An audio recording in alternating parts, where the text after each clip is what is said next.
Under the glow of a single streetlight, two men stepped out of a car on a silent San Francisco street. Minutes later, one lay bleeding beneath the Bay Bridge, whispering the name of his killer. This is the story of that night and the secrets it left behind. The night air along San Francisco's eastern shoreline carried a damp chill, the kind that clung to your skin and made the streetlights seem dimmer than they were. The Bay Bridge arched silently overhead, its cables tracing patterns against a dark sky, while the water below shifted in restless black waves. It was April 4th, 2023, and for most of the city, it was just another Tuesday morning in the early hours, quiet enough that even the occasional hum of a passing car felt intrusive. But on Main Street, footsteps broke that silence. Uneven, staggering steps.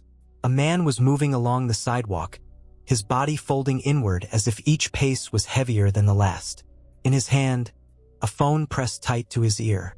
His voice, strained and shallow, cracked into the emergency dispatcher's ear. "Help! Help!" The operator's tone was calm, trained. She asked for his location. He didn't answer with a street name. He just kept saying it. "Help!" In the background, the city was a blur of shadows and cold air. A car sat at the corner, hazard lights blinking like a silent metronome in the dark. The man, swaying, moved toward it. Maybe he thought it was his ride, maybe just a safe harbor in a moment when nothing felt safe. He lifted his shirt. Under the dim light, blood poured freely from his chest. The driver's eyes widened. The Camry pulled away. Somewhere between the adrenaline and the pain, he made his way toward the entrance of the Portside Apartments, a building tucked between the waterfront and the city's glass and steel towers. He reached for the call box, his fingers leaving thick, dark smears on the metal. Before he could punch in a number, his legs folded. The phone was still live, the dispatcher's voice still coming through, urging him to stay with her. He rolled onto his side, tried to force out more words. "Someone stabbed me." His breath hitched. Another car approached, but by the time he pushed himself up and stumbled toward it, the vehicle was already gone. He collapsed again, the pavement cold against his back. Dispatchers traced his location from his phone. Officers and medics were sent to the 400 block of Main Street. The message relayed through radios carried an edge no one needed to name. Advised he is bleeding out. At San Francisco General Hospital, the trauma team didn't waste a second. Blood transfusions, adrenaline, a thoracotomy, cracking his chest open to find the source of the damage. 3 wounds, 1 to the hip, 2 across the chest. One cut was shallow, the other had torn through his heart, in one side and out the other. The surgeons stapled the muscle shut, massaged it with their hands, trying to coax life back into it. At 6:49 a.m., the fight ended. The man's name was Bob Lee. In the hours that followed, the story began its strange journey. From a dark street to the screens of the most powerful people in tech, then into the hands of a public hungry for answers. To most, he was just another headline in a city where tragedy had long been currency. But in certain circles, his name carried weight. He had been part of the DNA of Silicon Valley's boom, a coder who'd worked on Android, built Cash App, and moved in the orbit of billionaires. His life was a blend of success, excess, and the relentless energy of a city that promised everything and often delivered more than anyone could handle. On that morning, though, none of that mattered. What mattered was a man lying in the cold, his blood on the sidewalk of a city that had once been his playground. What mattered was the unanswered question that began to spread before the day's coffee was even poured. Who had wanted Bob Lee dead? The city woke to the news, its daily rituals unchanged. Espresso machines hissing, commuters boarding BART, joggers tracing the Embarcadero. But beneath the routine, there was a twitch in the air, the kind that comes when a story's center hasn't yet been revealed. Phones buzzed in Miami, where Bob had been living in a high-rise with an ocean view. Friends stared at the notifications, their minds running through the same confused checklist. Wasn't he supposed to be in Florida? What had pulled him back to San Francisco? Who had he been with? And for the ones who knew the city's sharp edges, another question cut through the rest. Had this been just another random act in a city where randomness could be fatal, or had someone been waiting for him? For now, there was no answer. Only the image, grainy in the surveillance footage that would later surface, of a man still trying to move forward, still gripping his phone, even as his body betrayed him. Some deaths announced themselves with chaos. This one whispered its arrival, step by step down a deserted street, until silence took over completely. By the time the sun lifted itself over the bay, the streets where Bob had fallen were already scrubbed clean. A patch of concrete, lighter in color than the rest, was the only quiet evidence of the violence hours before. People walked past it without pause, headed to offices that looked out over the same water Bob had once crossed daily. The name didn't take long to hit the news cycle. At first it was just a 43-year-old man. But within hours, friends in the tech world began posting. Some were careful. Others, less so, vented their shock and rage online before the family could even make a statement. In Miami, Jake Shields, a former UFC fighter and one of Bob's dinner companions in recent months, tweeted that his friend had been killed in a random mugging in San Francisco. He made sure to add, "Fuck San Francisco." The words ricocheted through Twitter servers and into the feeds of people who didn't know Bob, didn't know Jake, and didn't care about nuance. Crime. San Francisco. Tech millionaire stabbed. The frame was set before the facts were. Hours later, Elon Musk weighed in. His tweet, short and sharp, declared that violent crime in the city was horrific, that attackers were often released immediately, and tagged the district attorney by name. It was exactly the kind of megaphone that could turn a local homicide into a national talking point, and by evening, conservative media had picked it up, slotting Bob's death into a familiar narrative about urban decay and liberal failure. It was a strange way for a life like his to be introduced to the masses, stripped of all the messy, complex threads that made him who he was. To anyone outside the tech world, Bob Lee was suddenly a symbol rather than a person. Inside that world, the grief was sharper, the disbelief heavier. They called him Crazy Bob in the early days, a nickname born out of his mix of restless creativity and refusal to fit the standard mold. He'd grown up in St. Louis, the son of an Anheuser-Busch engineer and a newspaper reporter. His path west had been driven by code, clean, efficient, and capable of scaling to millions of devices. He joined Google in the early years of Android, writing pieces of the operating system that would eventually sit in the pockets of billions.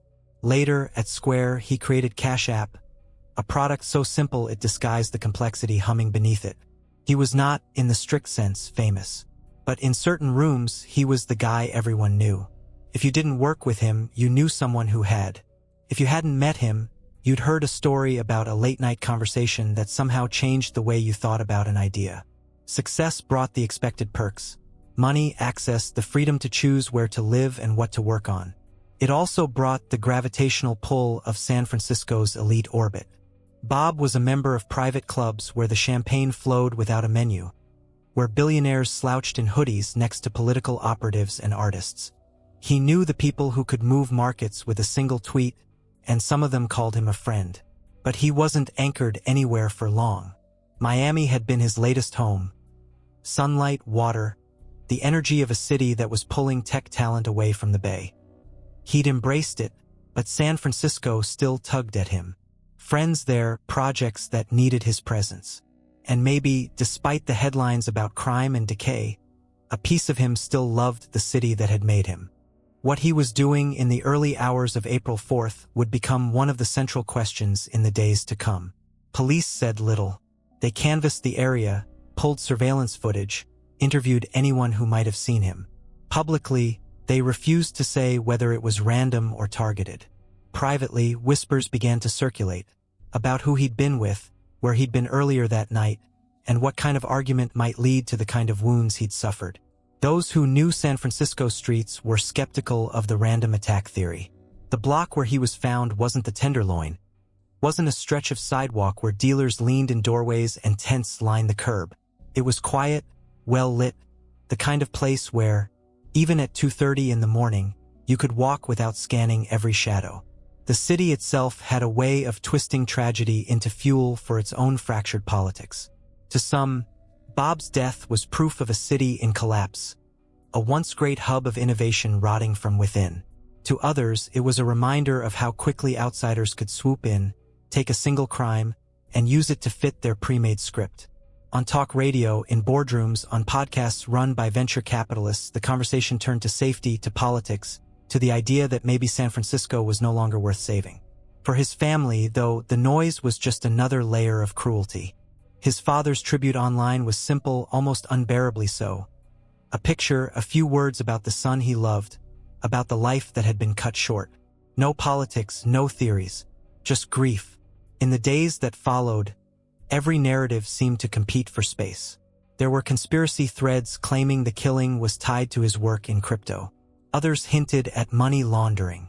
A handful spun darker, stranger theories about government health agencies and secret research. Most were baseless, stitched together from scraps of public information and pure invention, but they spread easily in the space where fact and speculation blur. The police stayed quiet.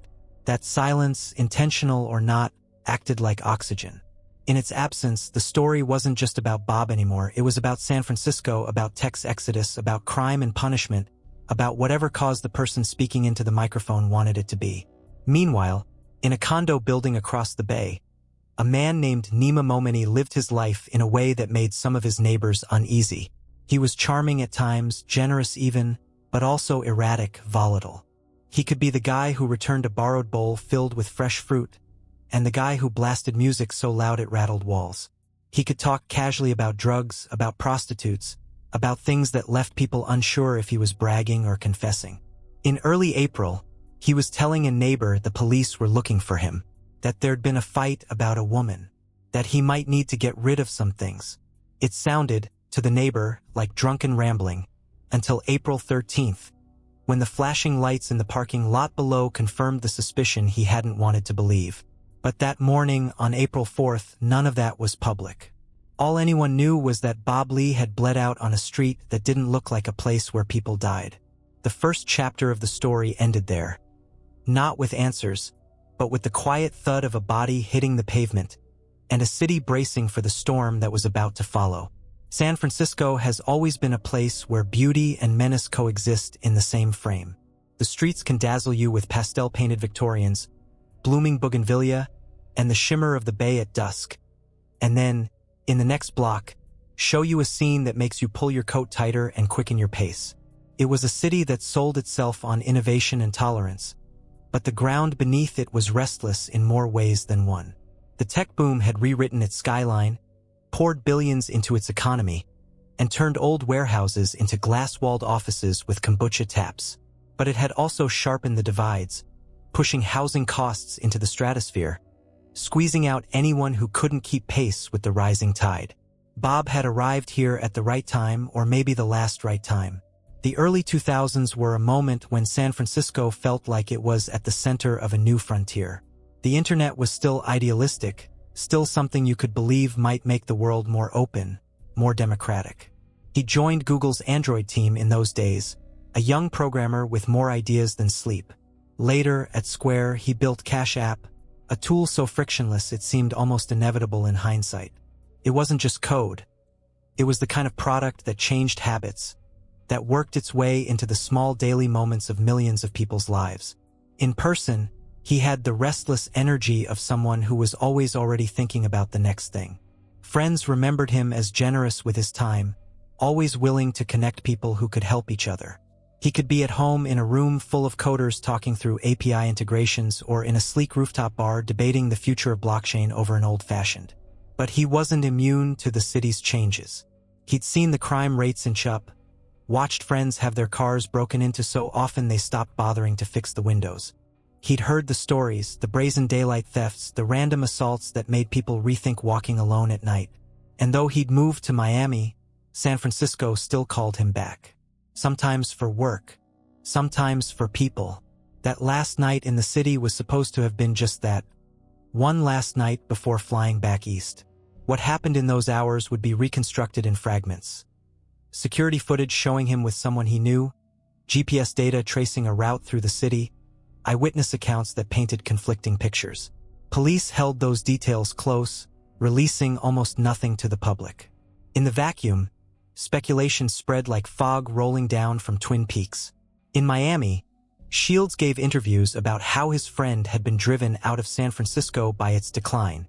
Podcasts framed the killing as a symptom of the city's doom loop, an economic and social spiral driven by empty offices, unaffordable housing, and an overstretched public safety net. On social media, conspiracy theories blossomed. Maybe it was a business dispute, maybe something tied to crypto, maybe something darker. The truth, at least the part of it that would later be confirmed, was stranger than the quick headlines. Bob hadn't been a random target. He'd known the man accused of killing him. But in the days after his death, that fact was invisible, buried under a storm of hot takes and political posturing. Meanwhile, the city moved on in its daily rhythm. Ferry horns sounded on the bay. Cable cars clattered along their routes. In the Tenderloin, dealers called out to passing cars, their voices blending with the wail of an ambulance siren. In Pacific Heights, hedge fund managers sipped lattes on balconies that looked down toward the marina. Two San Franciscos existing side by side, barely touching. For those who knew Bob, the dissonance was brutal. His death wasn't just another line in a crime blotter. It was a tear in the web of connections that defined their world. The parties, the deals, the creative collaborations that started with a chance meeting at a bar or an after-hours club. People who'd shared stages and startups with him found themselves sending condolences they could hardly believe they were writing. And yet, even in those first days, some of his friends were bracing for what they knew was coming, the moment when the attention would shift from grief to scrutiny. When his last hours would be dissected in public, his choices questioned, his private life pored over for details that might explain the unexplainable. The city had a way of feeding on stories like this. Part of it was the drama, a high-profile figure cut down in the prime of his life. Part of it was the hunger for proof, for something to point to as evidence that the city was either broken beyond repair or misunderstood by those eager to condemn it. In that sense, Bob's death became less about Bob and more about what people wanted to believe about San Francisco. 9 days later, the quiet broke. Police cars pulled up outside a converted factory building in Emeryville, just across the bridge from San Francisco. The morning light was still thin, the streets still mostly empty, as officers in tactical gear filed into the building. Neighbors watched from windows, phones recording.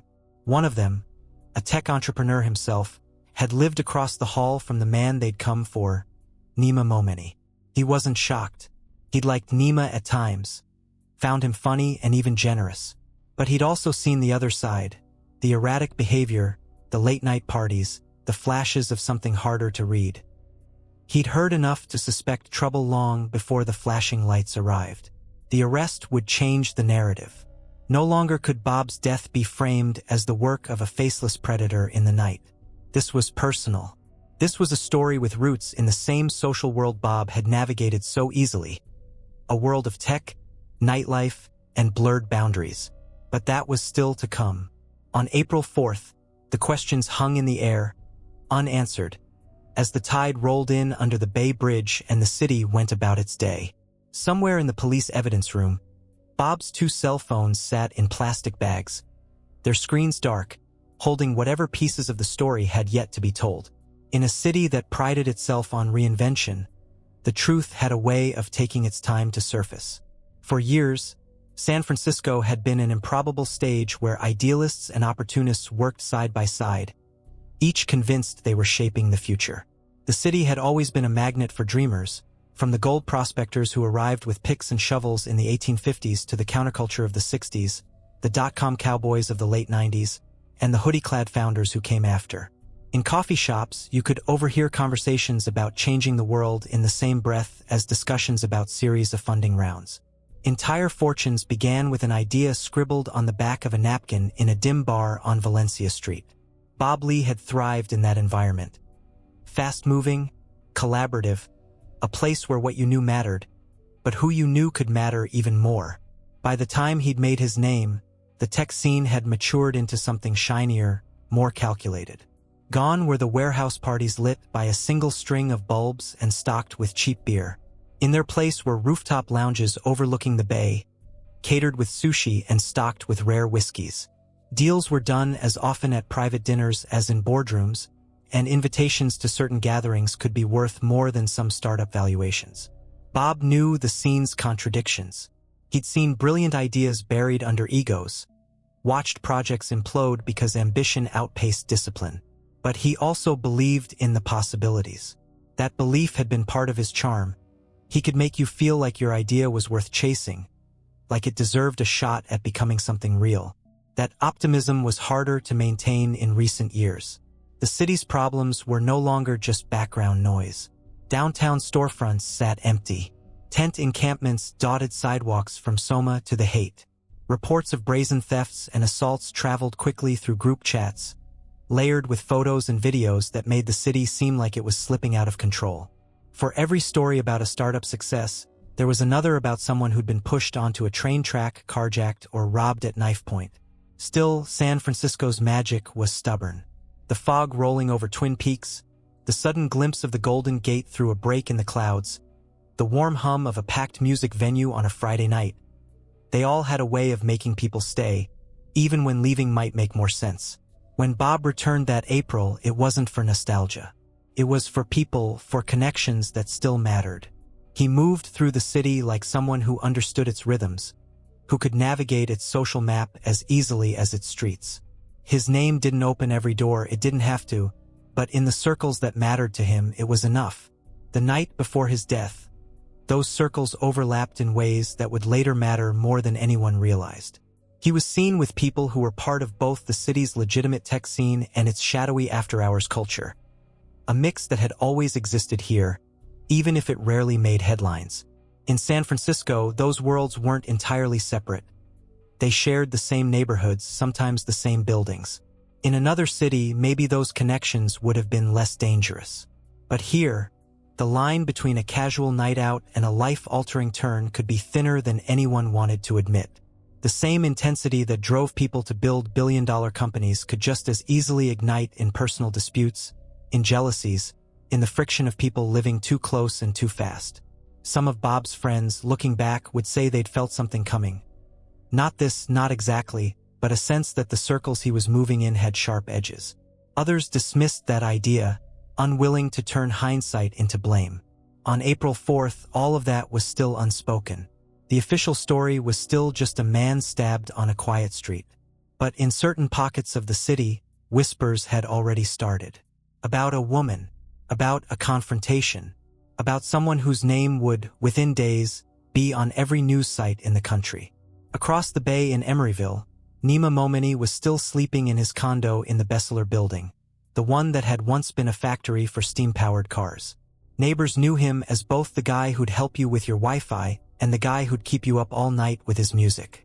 He had money, though no one seemed sure from where, and a taste for the kind of nightlife that left little room for mornings. His arrest would eventually break the tension in the air, giving the story a face, a relationship, a motive, or at least the promise of one. But that was still more than a week away. In those 9 days, San Francisco carried on. The tech executives kept flying in and out of SFO, the baristas kept pulling espresso shots, and the political arguments kept spinning about what Bob's death meant for the city's future. In City Hall, some officials called for patience. In private clubs, members talked about whether it was time to leave for good. For the people who'd known him best, the city felt smaller, less alive. Bob's absence was an ache that followed them through their routines, an emptiness that not even the flood of public attention could fill.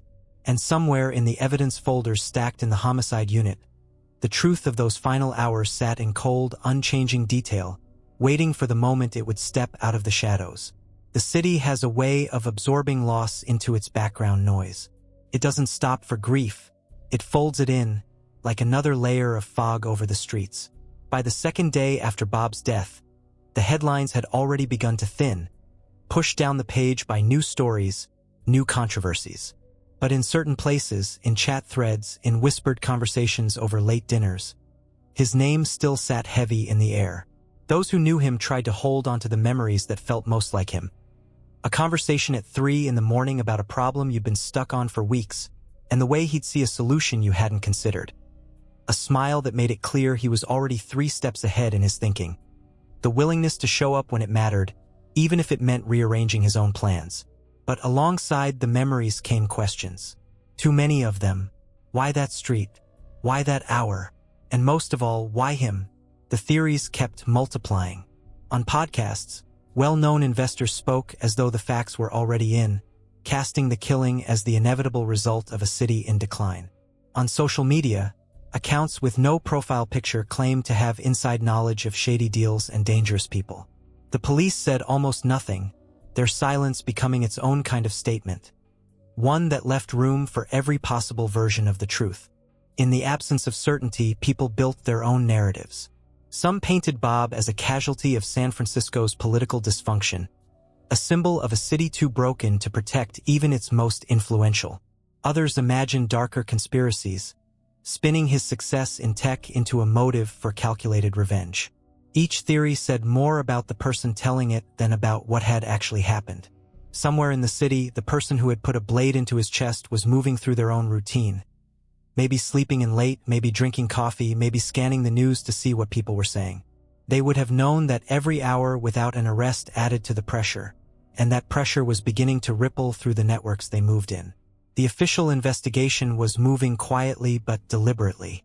Detectives were piecing together the hours before the stabbing, tracing his movements, interviewing the people who'd seen him that night, checking the call logs on the 2 phones he'd carried. Surveillance footage was being reviewed frame by frame. There was no public hint yet, but inside the homicide unit, they were already narrowing the list. In the portside building where Bob had collapsed, the smears of blood on the call box had been cleaned, the residents moving past without comment.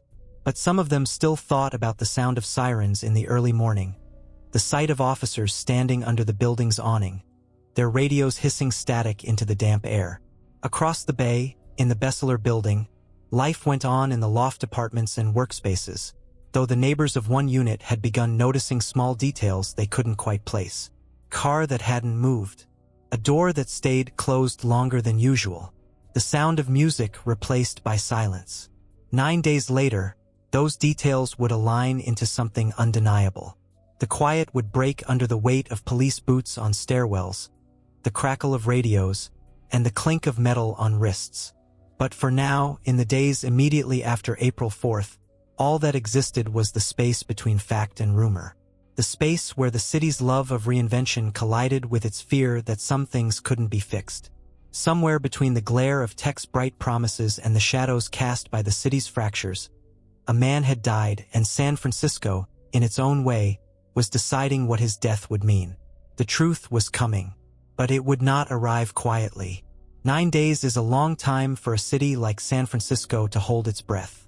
In the absence of an arrest, the killing of Bob Lee had transformed from a tragic mystery into an open canvas, and everyone with a microphone or a Twitter account was painting their own version of events. Some spoke with conviction, others with speculation dressed as certainty. In the homicide unit, conviction meant something different.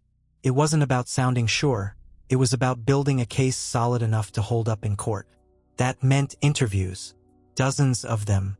It meant pulling hours of surveillance footage from every camera in a 6-block radius.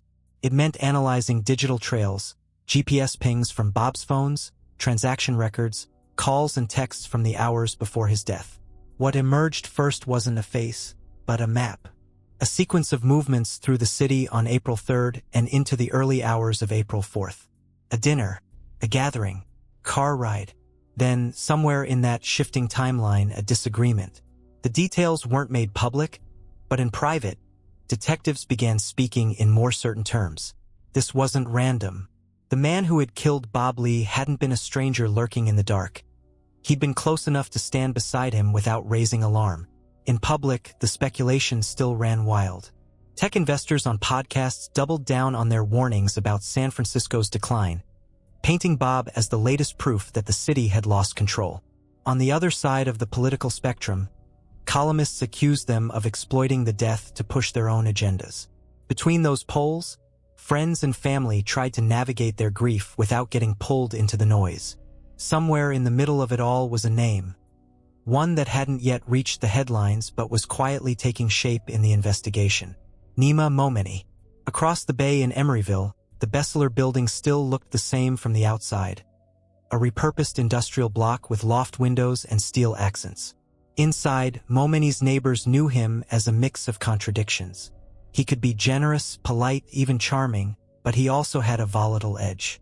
Loud parties, arguments, strange late-night conversations about weapons, about drugs, about women.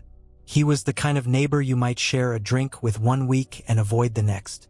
In the days after April 4th, those edges seemed sharper. One neighbor recalled a conversation about a fight involving a woman. Another remembered the way Momeni's energy seemed wound-tight, like someone waiting for something to happen. At the time, it didn't click. After the arrest, it would. The police didn't move fast. Not because they were slow, but because they couldn't afford mistakes. They needed the connection between Bob Lee and Nima Momeni to be more than a hunch. They needed proof that would hold when the defense started picking apart every detail.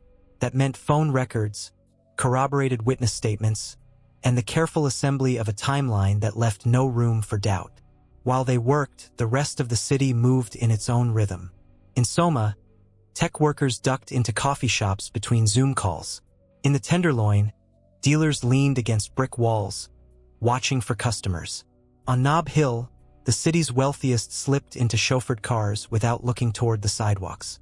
The two San Franciscos, the one that promised everything and the one that took without warning, existed as they always had, side by side. Bob's death had simply forced more people to notice. By the morning of April 13th, the waiting was over. Before dawn, police vehicles rolled into Emeryville, their lights flashing against the industrial facades. Tactical officers moved in tight formation, their boots echoing in the stairwell of the Besseler building. Upstairs, doors stayed shut, neighbors peeking through blinds and phone cameras as the knock came. When Nima Momeni answered, the morning light caught on the steel of the cuffs. His face was calm, unreadable, as if he'd been expecting them. In the hallway, the quiet hum of the building returned, but it carried a new weight. The knowledge that someone they'd passed in the lobby, someone they'd shared elevator rides with, was now accused of killing one of the most well-connected men in the city. By noon, his name was everywhere. The headlines shifted. The story that had been a warning about random violence became something else entirely. A story about trust, betrayal, and the dangerous intersections of personal lives in a city that never sleeps. The arrest didn't end the speculation. If anything, it deepened it. Now people wanted to know about the connection between the two men, the night they'd spent together, and what could have turned it fatal. Theories tightened their focus. This was no longer about the city's decay or random street crime. This was about a fight, a relationship, and a decision made in the heat of something still unclear. The truth wasn't yet in the open, but the path toward it was narrowing, and for the first time since April 4th, it had a name. The news of Nima Momeni's arrest moved through San Francisco's tech and nightlife circles like a spark on dry brush. In the cafes where founders huddled over laptops, in the private gyms where deals were brokered between sets, the question was the same. How had these two men, one a respected builder of products used by millions, the other a figure better known in small, late-night gatherings, ended up on a collision course? For most people reading the headlines, Momeni was a stranger. To his neighbors in the Besseler building, he was harder to sum up. He could be generous in unexpected ways, bringing over fresh fruit to return a borrowed bowl, stepping in to watch a neighbor's dog without being asked. He could also be unpredictable, his charm flipping into something sharper without warning. He had a fondness for speed, not just the sleek BMW and the Jeep he kept in the garage, but a cigarette boat docked nearby, ready for days on the water. Inside his loft, weapons hung on the walls, part display, part warning. The parties he threw could last until morning, the music vibrating through the building's steel and concrete bones. He ran an IT consulting business, small but steady enough to cover the lifestyle. His work took him into offices and private homes, setting up systems, solving problems. It gave him an excuse to know people, to be on a first-name basis with clients who might not otherwise have crossed paths with him. That access was its own kind of currency in a city where networks could be more valuable than cash. Exactly how he and Bob Lee first met was something investigators were still piecing together, but their worlds weren't far apart. San Francisco's tech scene might seem vast from the outside, but at a certain level it's a closed loop. Friends of friends become collaborators. Introductions happen at bars, at gallery openings, on yachts in the marina. A casual acquaintance can turn into a late-night confidant in a matter of weeks. The night of April 3rd had started in those same overlapping circles. A mix of work, socializing, and the blurring of lines that often came with it. There was a woman in the story, though the details of her role were still hazy, deliberately kept that way by police and prosecutors in those early weeks. What was clear was that by the time the night was over, something between the two men had shifted from tension to violence.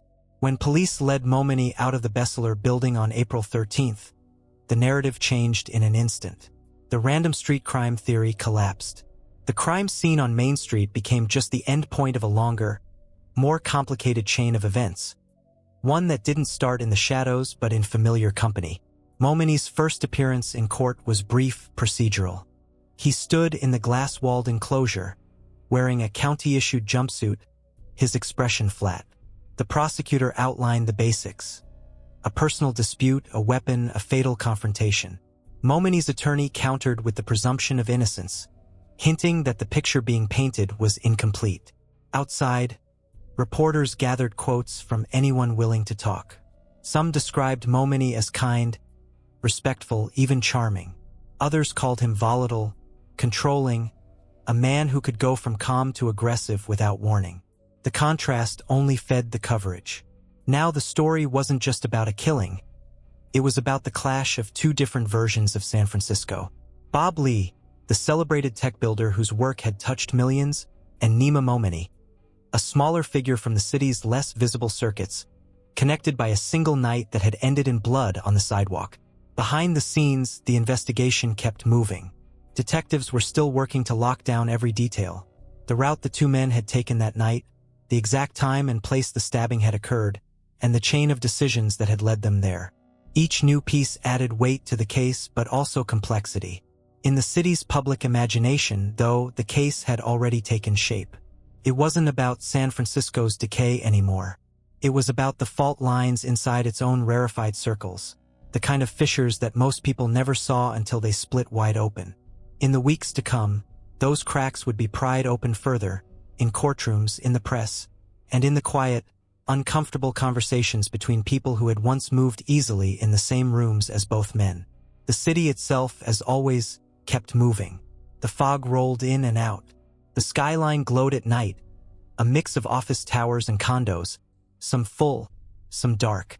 In the neighborhoods, people went about their lives, passing strangers without a second thought. A reminder that the most dangerous connections are often the ones you don't recognize until it's too late. The first stories about Nima Momeni that made the papers were brief and polite, the kind of surface-level biography that comes from public records and old press releases.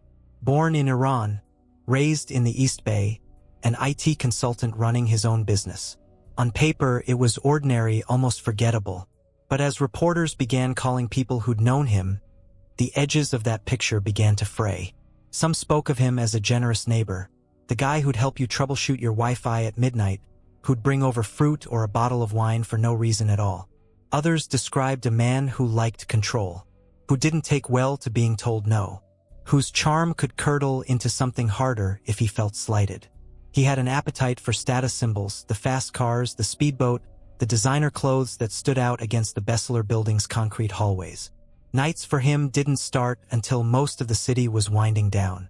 The parties could stretch until dawn, fueled by music, alcohol, and whatever else was in circulation.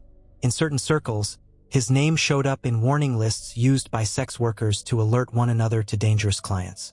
Descriptions of erratic behavior, heavy drug use, and unwillingness to respect boundaries.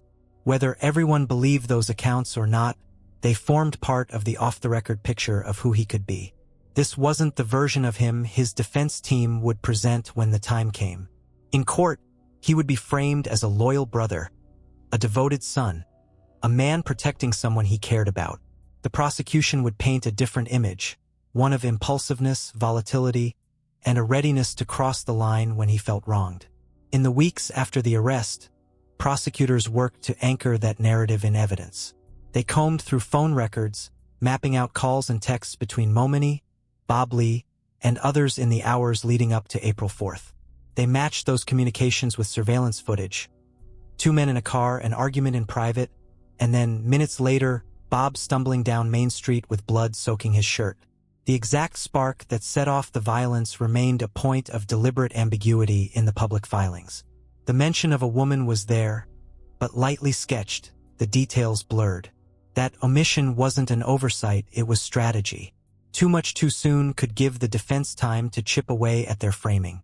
Meanwhile, the city was recalibrating its view of the case. For 9 days, Bob Lee's death had been a stand-in for fears about random danger on the streets.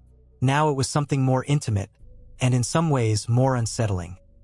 A killing that came from inside the same rarefied social web that had once connected the 2 men.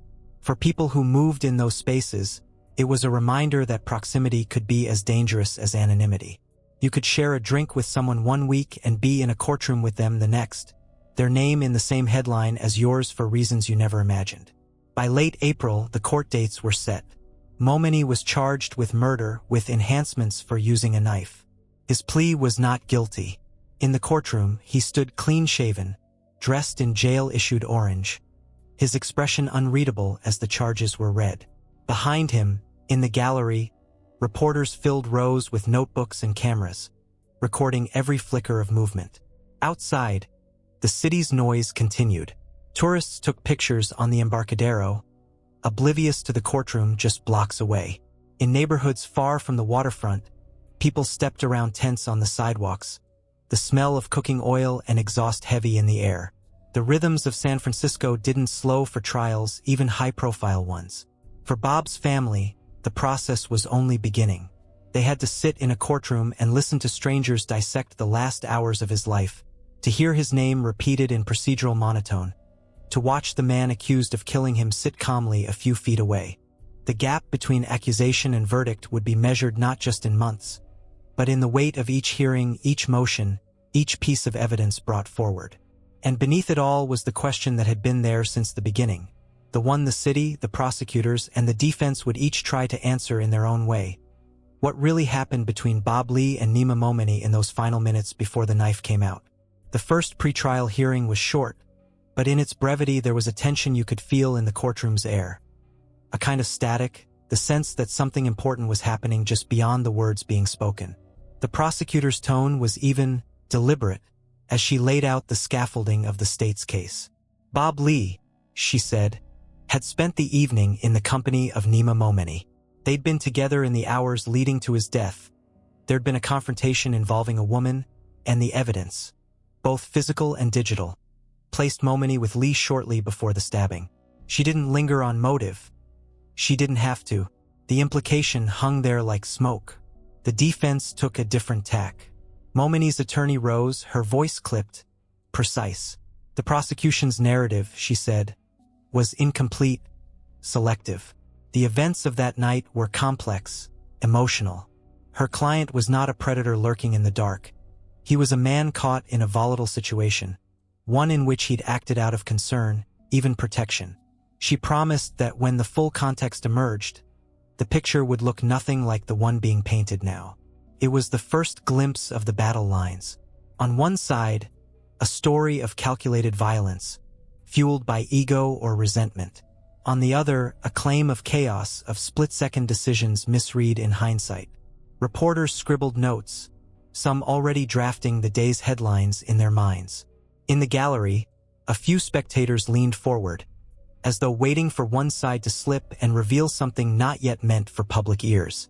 But the real substance was happening behind closed doors, in the evidence being examined, the witness lists being drawn, the motions being filed that would shape the trial long before the first juror was seated. Outside the courthouse, the noise of the city swallowed the drama. A cable car rattled past. Down the block, the smell of fried food drifted from a takeout window. The trial would be months away, but for those tied to the case, family, friends, and the tight-knit core of the tech and nightlife circles where these 2 men's paths had crossed, the countdown had already begun. As the crowd dispersed, a question trailed in the air, one neither side had yet answered out loud. In the seconds before Bob Lee stumbled down Main Street, phone pressed to his ear, was this a moment of cold intent, or a flash of human failure that turned irreversible? It was a question that would shadow every step toward the trial, and the closer they got, the more it would pull the city and the people in it into its gravity. The weeks after Nima Momeni's arrest felt different. The city's mood hadn't softened. San Francisco was still the same mix of brilliance and grit, of optimism and unease. But the story of Bob Lee's killing had shifted from open-ended mystery to a slow march toward trial. The cameras outside the courthouse no longer chased random speculation.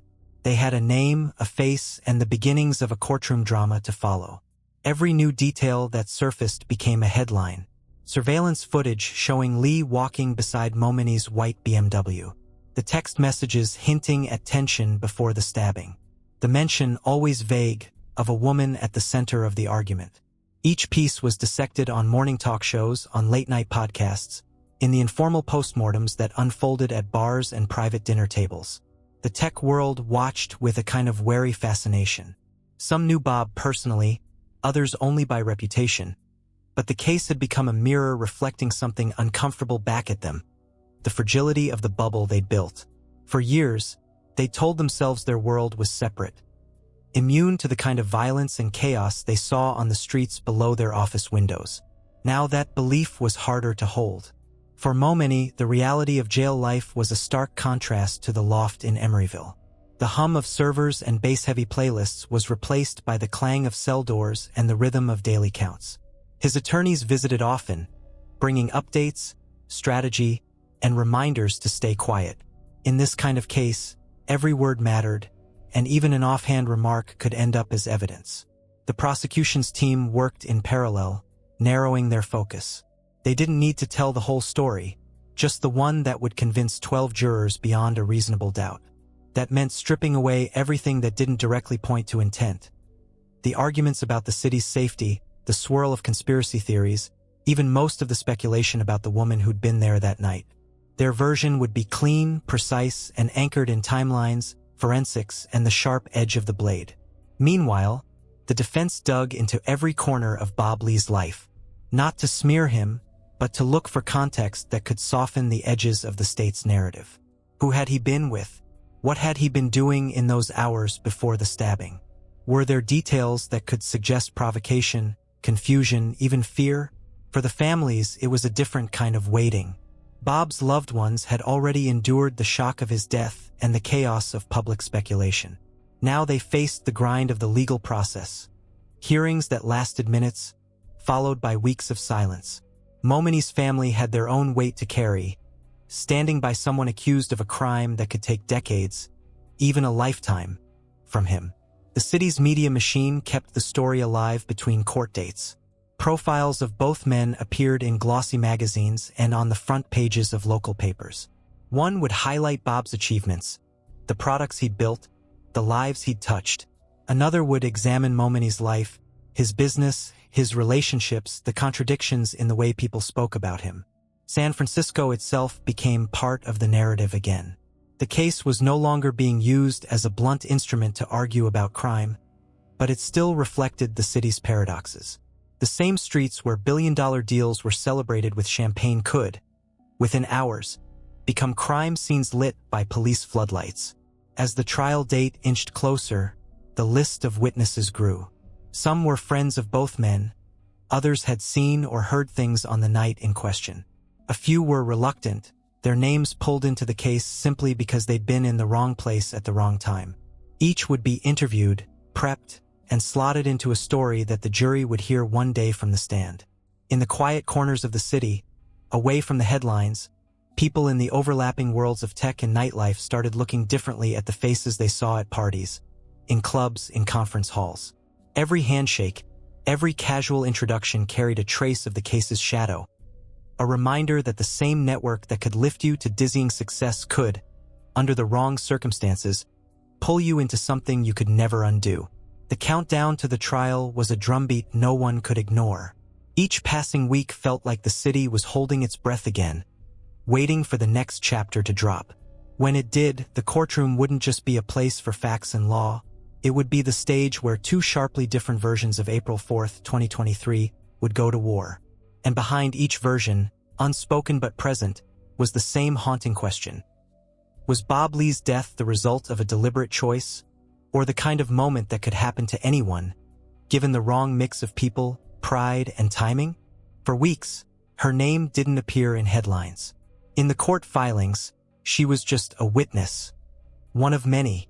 But inside the case files, she had her own chapter, and it was impossible to tell the story of that night without her. She was someone both men knew, though in different ways.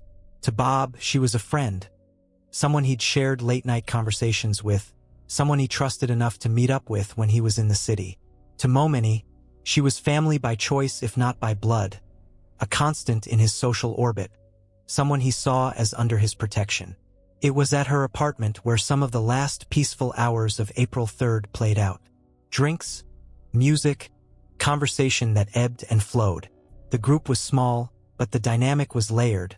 Unspoken tensions, private histories, the kind of invisible lines you only notice when someone is close to crossing them. What happened next is a matter of debate, and it's where the prosecution and defense began to diverge sharply. Prosecutors would later suggest there was a disagreement between Bob and the woman. Something minor on the surface, but enough to trigger Momeni's protective instinct.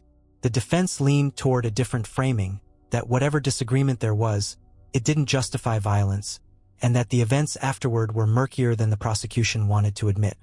At some point, Momeni and Bob left together. Whether Bob went willingly or reluctantly was one of those details both sides would try to control in court.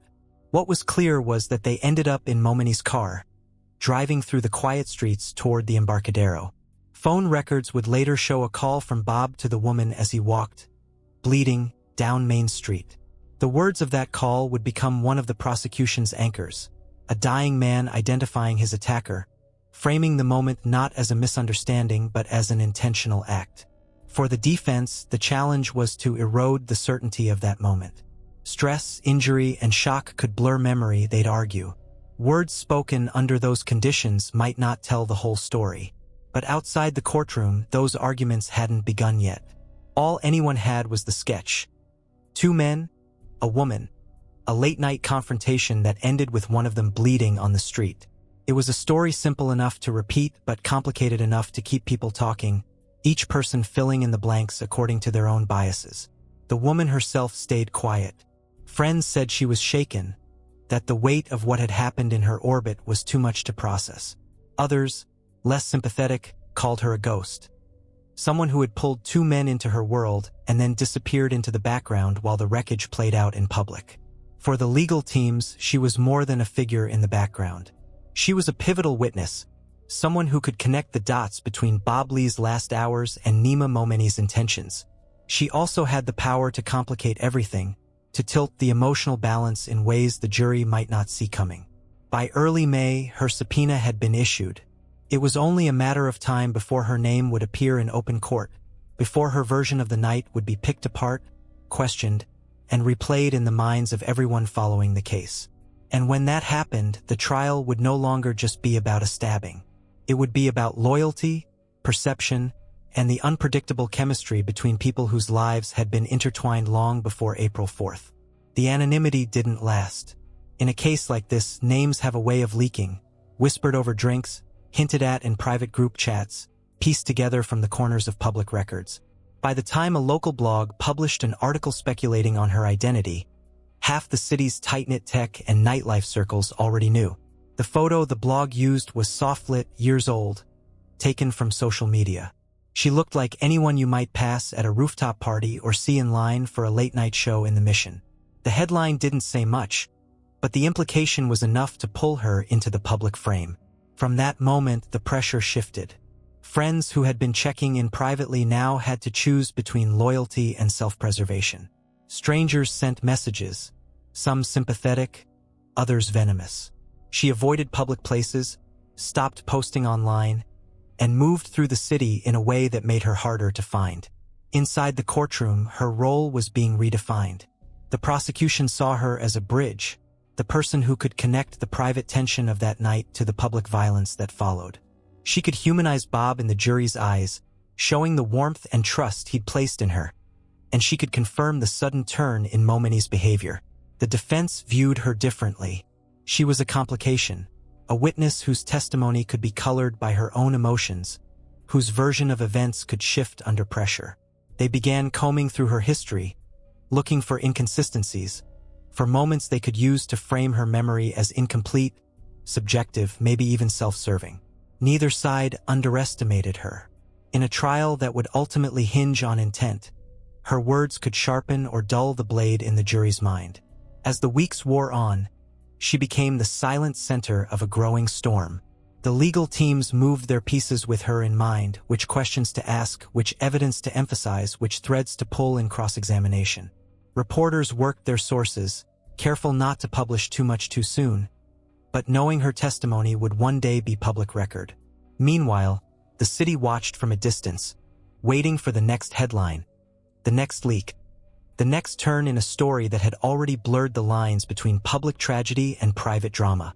The closer the trial drew, the more it seemed inevitable that her appearance on the witness stand would be one of its defining moments.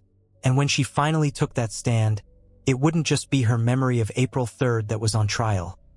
It would be her judgment, her loyalties, and the truth as she saw it, under lights and eyes that would not look away. By the time summer bled into fall, the case had settled into a kind of rhythm: court dates, motions, sealed filings, then long stretches of silence. But beneath the surface, the groundwork for the trial was being laid with meticulous care. Jury selection wasn't a formality here. In a city like San Francisco, where the tech industry, housing crisis, and crime debates were already fault lines in the public conversation, finding 12 people who could sit through this case without the weight of personal bias was almost impossible. The questionnaires were long, almost surgical in their intent. Had they heard of Bob Lee before his death?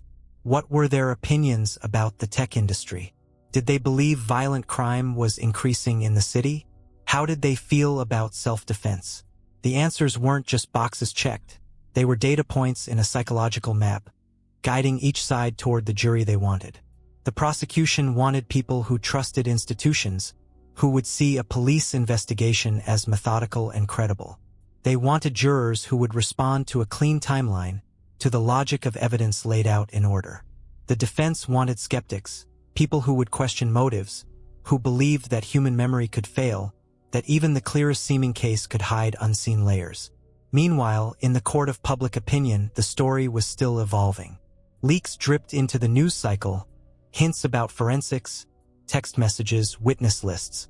Each one was carefully weighed by the legal teams before deciding whether to address it or let it pass.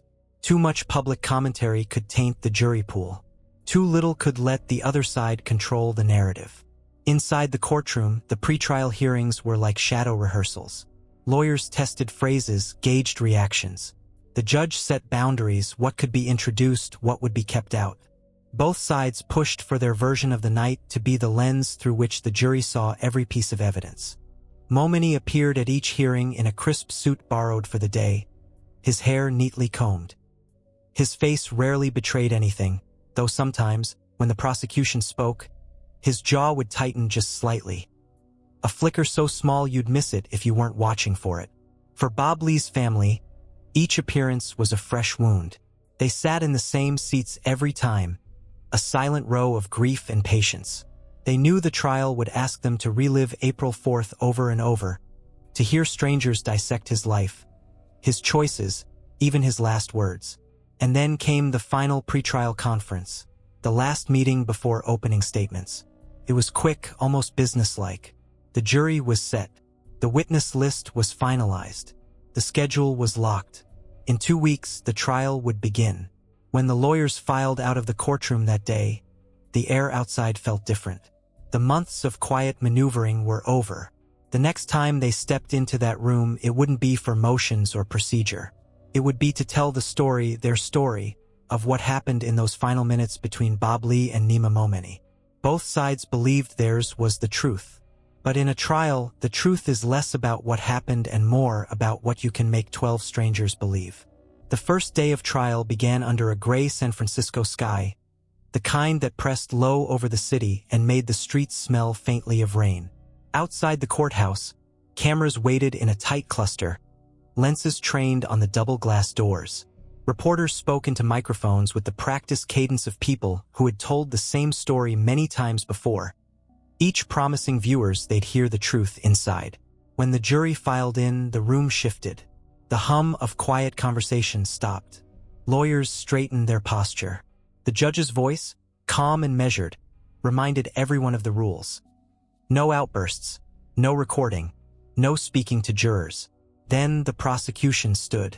Her voice was steady, her sentences clipped, each one anchored to a fact. Bob Lee, she said, was a father, a builder, a man whose work had touched millions. On the night of April 3, 2023, he crossed paths with Nima Momeni in a way that would cost him his life. She walked them through the last hours, the visit to the woman's apartment, the tension that grew, the drive that ended on Main Street. She described the stabbing without theatrics, letting the starkness of the act speak for itself. "You will see evidence," she told the jury, "that the defendant acted not in fear, not in self-defense, but with purpose. That he took a knife, confronted Bob Lee, and left him bleeding in the street." Her tone wasn't angry. It was certain. She wanted the jury to feel they were being guided through something inevitable, something undeniable. When she sat, the defense rose. The contrast was immediate. Momeni's attorney spoke with more movement, using her hands to punctuate points, her voice warmer, almost conversational. She acknowledged the tragedy of Bob's death. "No one disputes that this was a loss," she said, but urged the jury to resist the temptation to see a single, simple story. She painted the night as messy, human, unpredictable. Words exchanged in private, emotions running high, decisions made in seconds. She reminded them that the burden of proof was not on the defense, that doubt was not weakness but a safeguard. "We ask you," she said, "to keep your minds open, to listen not just for what is said, but for what is missing." In those first minutes, the courtroom became two different rooms. In one, Bob Lee was the victim of a deliberate act, his last moments the result of someone else's choice. In the other, he was part of a tragic sequence of events that no one fully understood, not even the people who lived them. When the jury was dismissed for the day, the tension didn't leave with them. The families stayed seated for a moment, as if steadying themselves before standing. Momeni leaned in close to his attorney, speaking in low tones. On the prosecution side, a young paralegal stacked folders into neat piles, already preparing for the first witness. The trial had begun, and with it, the slow, deliberate work of shaping the story each side wanted 12 strangers to believe. The first witness was a patrol officer, a man in his 40s with a calm, deliberate manner. He spoke about the night in measured tones, glancing occasionally toward the jury as if to make sure they understood he was not telling a story, but reporting a memory. He described the call that came over the radio just after 2:30 a.m., a stabbing near Main Street. When he arrived, the street was nearly empty. Bob Lee was on the ground, leaning against a wall, his shirt dark with blood. His phone was still in his hand. The prosecutor asked about Bob's condition. The officer paused. "He was conscious, but fading. He said he'd been stabbed. He was trying to tell us something. A name."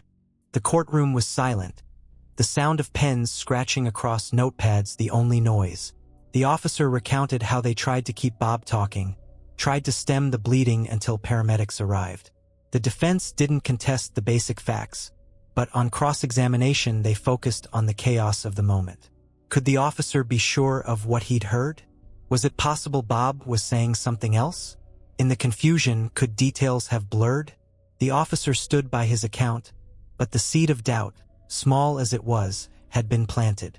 The next witness was a paramedic, a woman with short hair and a voice that carried easily across the courtroom. She described the scene in sharper detail, the pooling blood, the urgency of getting Bob into the ambulance. She spoke clinically, but the emotion crept in when she described his eyes, the way they followed her as she worked. She confirmed that Bob had tried to identify his attacker. The prosecutor let the point settle, then moved on to the route they took to the hospital, the efforts to stabilize him the moment his breathing faltered. The defense again pressed on clarity. Had there been background noise? Was Bob fully coherent? Could shock and blood loss have affected his speech? The paramedic acknowledged the chaos but maintained that she'd understood him. By the time the jury was excused for a recess, they had heard the first threads of the prosecution's story. A victim naming his attacker in the moments before death. It was powerful, and the defense knew it. Their task now was to show that even powerful moments could be unreliable, that human memory under duress was not a perfect recording. When court resumed, the prosecution called the crime scene technician, the person who had photographed Main Street in those first hours after the stabbing. The jurors saw the images projected onto a screen. The faint sheen of blood on the pavement, the phone lying nearby, the streetlight casting long shadows. These weren't cinematic stills. They were the blunt reality of aftermath, stripped of narrative, showing only what was left behind when the night was over. For the prosecution, it was the foundation. For the defense, it was just the opening they needed, an opportunity to argue that the scene alone could not tell the whole story, that every photograph was missing the moments that mattered most. The lights dimmed slightly as the prosecution queued up the surveillance footage. Jurors leaned forward almost unconsciously, the moment when testimony gave way to something they could see with their own eyes. The first clip was from a building's lobby camera. The timestamp matched the early hours of April 4th. Bob Lee and Nima Momeni stood side by side near the elevator doors. Bob had his hands in his pockets, his posture relaxed. Momeni stood a little closer to him than most strangers would, glancing toward him between checking his phone. No audio, just the silent choreography of two men who knew each other. The next camera picked them up in the parking garage. Momeni's white BMW came into view, the two men climbing in. The car pulled out into the empty streets. From there, the footage jumped locations, a gas station camera catching the BMW passing by, a traffic light camera freezing it briefly at a red. Each clip narrowed the window between that moment and the 911 call. Finally, the footage cut to Main Street, not far from the Bay Bridge. The BMW rolled to a stop out of frame.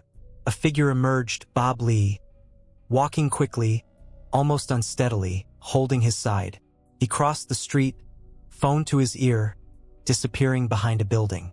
The prosecutor let the silence hang before speaking. "Ladies and gentlemen, this is the last time Bob Lee was seen alive on video." Minutes later, he collapsed. She didn't need to say more. The sequence had its own weight. When the defense rose for cross-examination, they didn't attack the footage itself, the timestamps, the authenticity, but rather the gaps between the clips. They asked the technician whether the cameras captured the inside of the BMW. They didn't.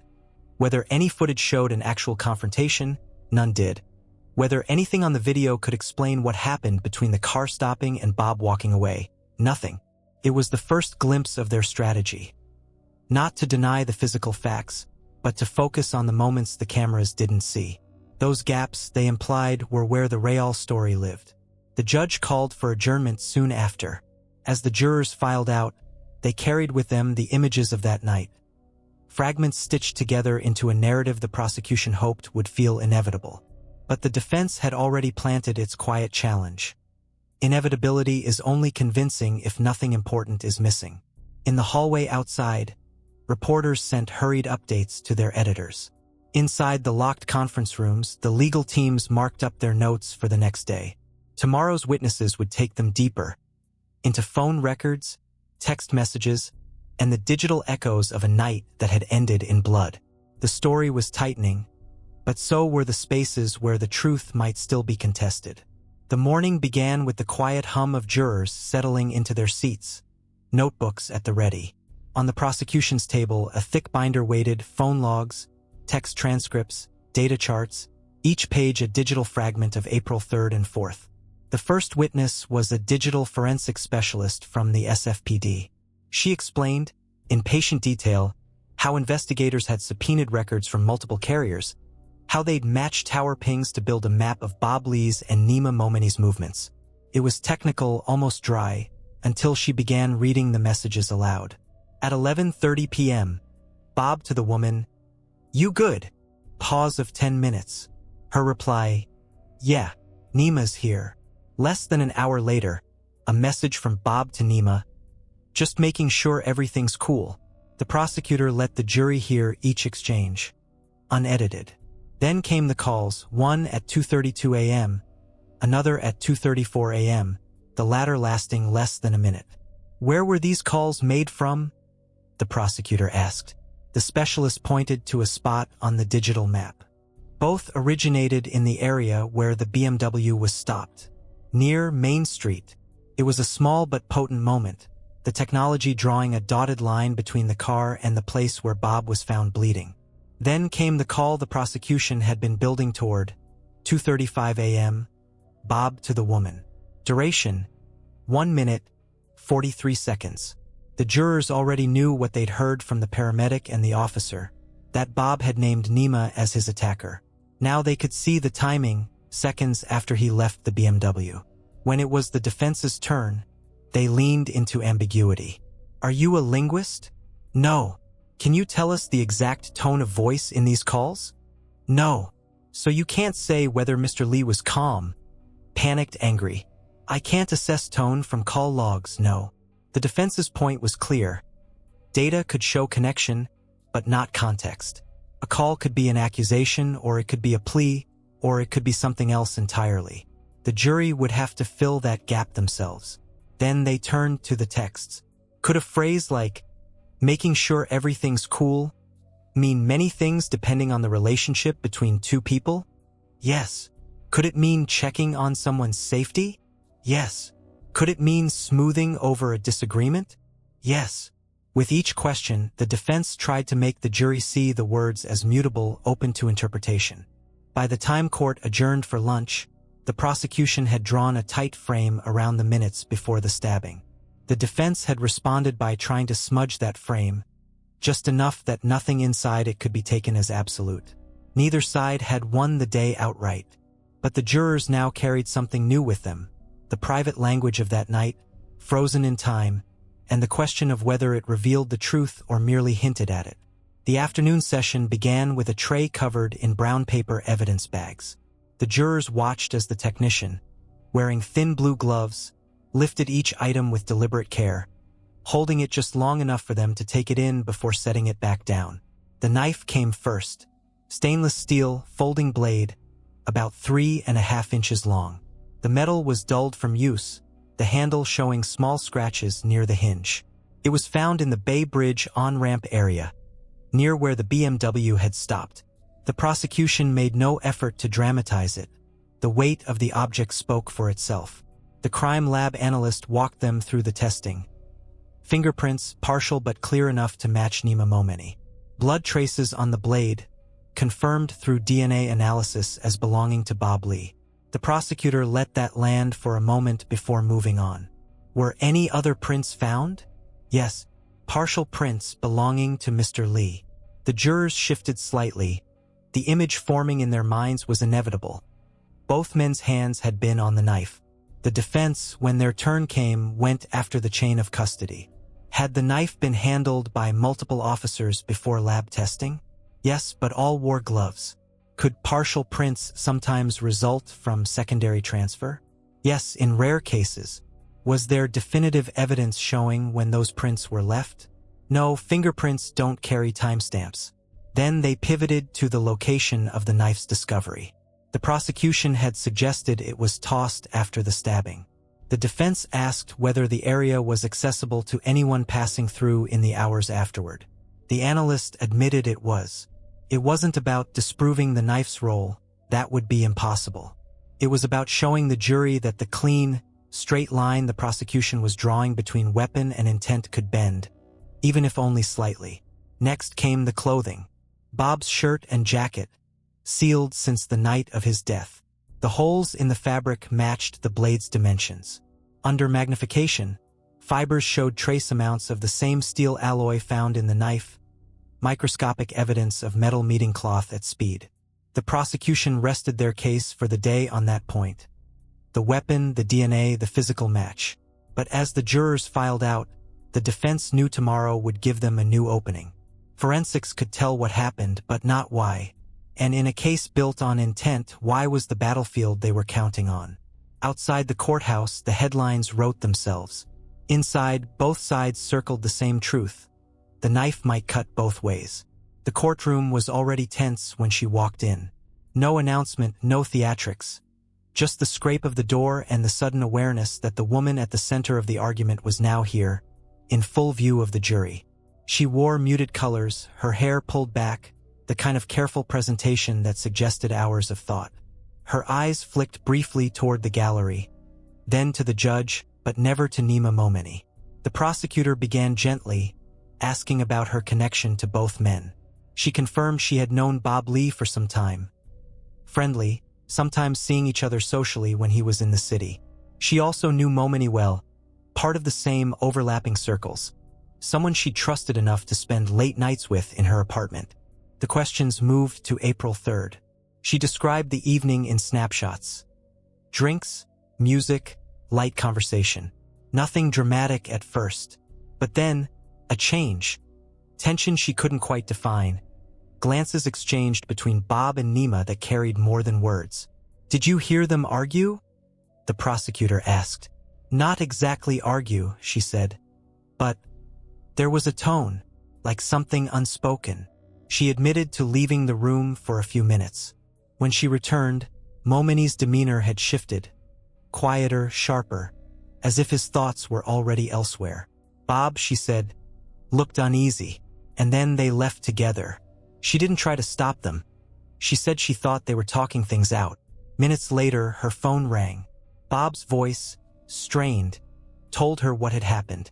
The prosecutor gave her space to answer fully, never rushing, letting the pauses breathe. When she finished, the jury had heard her version. A night that began with familiarity and ended with a call no one would want to receive. Then came the defense. Their tone was different, polite, but tighter. They asked about her relationship with Bob. Had there ever been disagreements between them? Did he ever drink heavily? Did she know whether he'd been using any substances that night? Each question was designed to chip at the clean lines of the prosecution's story. Then they moved to her relationship with Momeni. "You considered him a friend?" "Yes." "Someone you trusted?" "Yes." "Would you say he was protective of you?" "Yes." The implication was subtle but deliberate. A protective impulse could lead to confrontation without intent to kill. The defense pressed on her memory. Was she sure about the timing? The tone? The exact words Bob used in that call? Could stress or fear have colored her recollection? She held her ground, but the defense had achieved their aim. Not to dismantle her testimony, but to show the jury that even the most direct account was still filtered through human perception. When she stepped down, the room seemed to exhale. Her presence had been the missing piece in the trial's emotional architecture. For the prosecution, she was a bridge between the last calm moments and the violence that followed. For the defense, she was a witness whose certainty could still be questioned. And for the jury, she was no longer just a name in a timeline. She was flesh and voice and the weight of a night that had pulled 3 lives into collision. That night, neither legal team slept much. In the prosecution's office, the lead attorney replayed the woman's testimony in her mind, word for word. She'd held her own under cross-examination, but the defense had found just enough slivers, questions about timing, tone, memory, to give the jury something to turn over in their heads. Those slivers could grow if not handled carefully. In the defense war room, the mood was measured. They hadn't broken her, but they didn't need to. The goal was erosion, not destruction. Subtle doubt. The kind that doesn't make headlines but sits in the back of a juror's mind when they deliberate. The next morning, the courthouse felt heavier. Everyone knew who was coming. He wasn't a family member, a cop, or a forensic tech. He was the kind of witness who could make or break the shape of the story in one afternoon. A man who'd been with Bob and Momeni in the hours before the stabbing. Someone who knew both but wasn't bound by family or romance. He entered in a dark blazer, posture straight, expression neutral. To the jury, he might look like just another professional, someone you'd pass on Market Street without a second glance. But to the attorneys, he was loaded terrain. The prosecutor started by establishing the basics. His connection to both men, the social overlap, the shared acquaintances. Then she moved to April 3rd. He recounted the gathering, confirming parts of the woman's story. The music, the conversation, the shift in mood when Momeni and Bob began speaking in lower, sharper tones. But he added details the woman hadn't. He noticed Momeni checking his phone repeatedly. He caught fragments of a conversation that hinted at a disagreement over the woman's well-being. Something about her safety, whether she'd been treated right. It was vague, but enough to suggest Momeni's protective streak was flaring. The prosecutor drew him forward in time to when Momeni and Bob left. He said Momeni's jaw was tight, his voice clipped. Bob, by contrast, was quieter than usual, as if weighing his words. When the defense took over, they went at his objectivity. How much had he had to drink? Was his vantage point always clear? Could he be sure about the expressions, the tones, the meaning behind what he'd seen? Then they probed his loyalty. Did he consider himself closer to Bob than to Momeni? Would that affect how he interpreted the night? He pushed back, but the defense had planted their usual seed. Perception is not fact.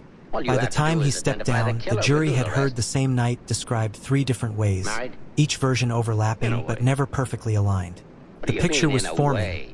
But like all mosaics, the beauty and danger lay in the gaps. Tomorrow, the prosecution would bring forward the most visual evidence yet. Body cam footage from the first officers on the scene, capturing Bob in the moments after he was stabbed.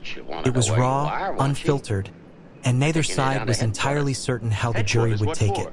The trial was about to stop feeling like a reconstruction and start feeling like a memory. The room was already still when the prosecutor announced the next exhibit.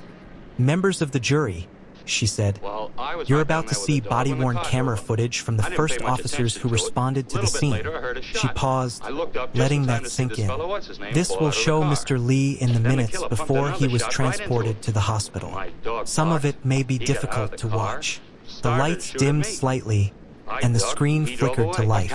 The first image was jarring. The lens bouncing slightly as the officer ran, the breathless sound of movement, the sharp crackle of the radio. Then there he was, Bob Lee, sitting against a wall, his shirt soaked through, one hand pressed tightly against his side. His face was pale, his breath short, eyes wide in a mix of pain and urgency. The officer's voice came from just behind the camera. "Sir, what happened? Who did this to you?" Bob's answer was faint, but clear enough. He named Nima, once. Then again, when the officer leaned closer. The prosecutor let the jury watch without interruption. The footage captured not just the words, but the way he struggled to say them, the way his gaze flickered, not frantic, but fixed, as if holding on to the thought was the only thing keeping him upright. Paramedics arrived on screen, moving quickly, their hands efficient and steady. They asked similar questions. Bob gave the same answer. The camera caught every second until they loaded him into the ambulance and the doors closed. When the lights came back up, the jurors were silent. Some had their pens down, their eyes still on the darkened screen. The defense didn't object to the footage itself. Their approach was more surgical. Was Bob in shock? Could his perception have been altered by blood loss? Did the officers repeat the question in a way that might have influenced his response? Was it possible he was naming someone as a gut reaction without full clarity of memory? The questions didn't erase the footage, but they invited the jury to think about it differently, to see not just a statement, but a moment shaped by physical and mental strain. When court adjourned, the footage was still playing in everyone's mind. For the prosecution, it was a direct line from victim to accused. For the defense, it was an emotional moment they hoped to reframe as human fallibility. And for the jury, it was the first time they'd seen the night not as words on paper or dots on a map, but as a living, breathing moment. One that was now theirs to carry. The lead detective walked to the stand with the slow, deliberate steps of someone used to being watched. He wasn't flashy. No tailored suit, no overdone gestures. Just a navy blazer, a notebook in his hand, and a calm confidence that suggested he'd been over the story 100 times before. The prosecutor wasted no time. "Detective, please tell the jury your role in this investigation." "I was the primary investigator on the homicide of Robert Lee," he said. "From the initial call-out to the arrest of Nima Momeni. From there, the testimony unfolded like the spine of a documentary. He began at 2:35 a.m., April 4th, The moment the call came in and worked backward, officers at the scene, paramedic reports, Bob's statements, then further back, the surveillance footage, the phone records, the witness statements. Each piece, he explained, had been mapped against the others until the timeline was as exact as they could make it. The jurors watched as he described the flow of the night on a large courtroom monitor. Colored lines for each person, moving across a map of San Francisco in near real time. A blue line for Bob, from the woman's apartment into the BMW, onto the streets, ending at Maine. A red line for Momeni, matching Bob's route until the moment the car stopped, then looping away. A green line for the woman, stationary, at her apartment, her phone never leaving the area. The prosecutor guided him through each intersection of those lines. When the BMW stopped for a red light, when the phones connected in calls, when the knife's discovery location aligned with the route Momeni's car took afterward. Piece by piece, the detective's calm narration transformed the scattered details of earlier testimony into a single, coherent arc. Disagreement at the apartment, departure in the BMW, stop on Maine, stabbing, departure of the BMW, Bob's 911 call. When the prosecutor was done, the case looked tight, clean, almost inevitable. The defense's cross-examination aimed for the gaps. They asked about things not on the map, possible third parties, untracked vehicles, areas without surveillance coverage. They pressed on the reliance on cell tower data, highlighting its potential imprecision in dense urban areas. Then they leaned into motive. Detective, did you personally witness an argument between Mr. Momeni and Mr. Lee? No. Did you hear either man threaten the other? No. Their point was simple. The map could show movement, but it couldn't show intention. Couldn't prove why the knife was used, or whether it was planned, or if something happened in those unseen moments that changed everything. By the time the detective stepped down, the jury had been given two ways to see the same lines: as a blueprint for murder, or as the shape of an encounter that no camera had fully captured. Tomorrow's testimony would decide which story had more gravity. The prosecution was bringing in a forensic pathologist, the voice that would explain in unflinching detail exactly how Bob Lee died and what that revealed about the attack. It would be the most clinical testimony yet, and also the most chilling. The man who took the stand next didn't need notes. His posture was upright, his voice level, his words precise in that way doctors have when they're used to explaining difficult truths without softening them. He was the city's chief forensic pathologist, and he had performed Bob Lee's autopsy. The prosecutor began gently, asking about his qualifications, years of experience, hundreds of autopsies, teaching work at medical schools. She wasn't just building credibility. She was signaling to the jury that what came next would be rooted in fact, not conjecture. He started with the clinical overview. One stab wound to the left chest, penetrating the heart. Depth of approximately 3 inches, consistent with the blade recovered near the scene. The injury had caused rapid internal bleeding, leading to cardiac tamponade, a condition where blood fills the sac around the heart, preventing it from pumping. The prosecutor asked him to explain it in simpler terms. He did. Once the knife entered the chest cavity, the heart began to fill with blood. Without immediate surgical intervention, within minutes, survival would have been almost impossible. Then came the question she'd been leading toward.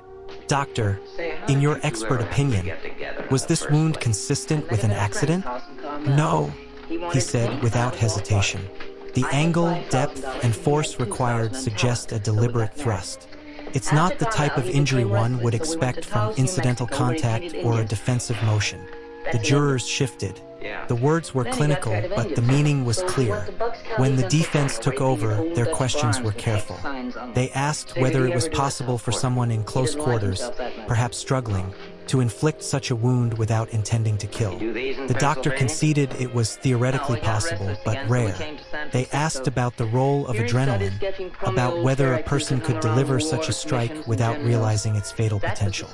Again, possible, but unlikely.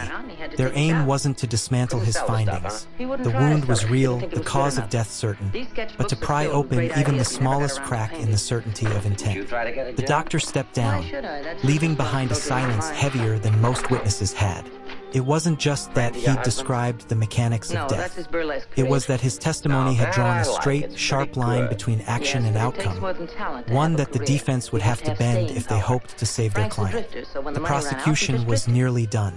Just a few more witnesses, an expert on digital evidence integrity, a rebuttal from the crime scene unit, and they would rest their case. But the defense wasn't waiting.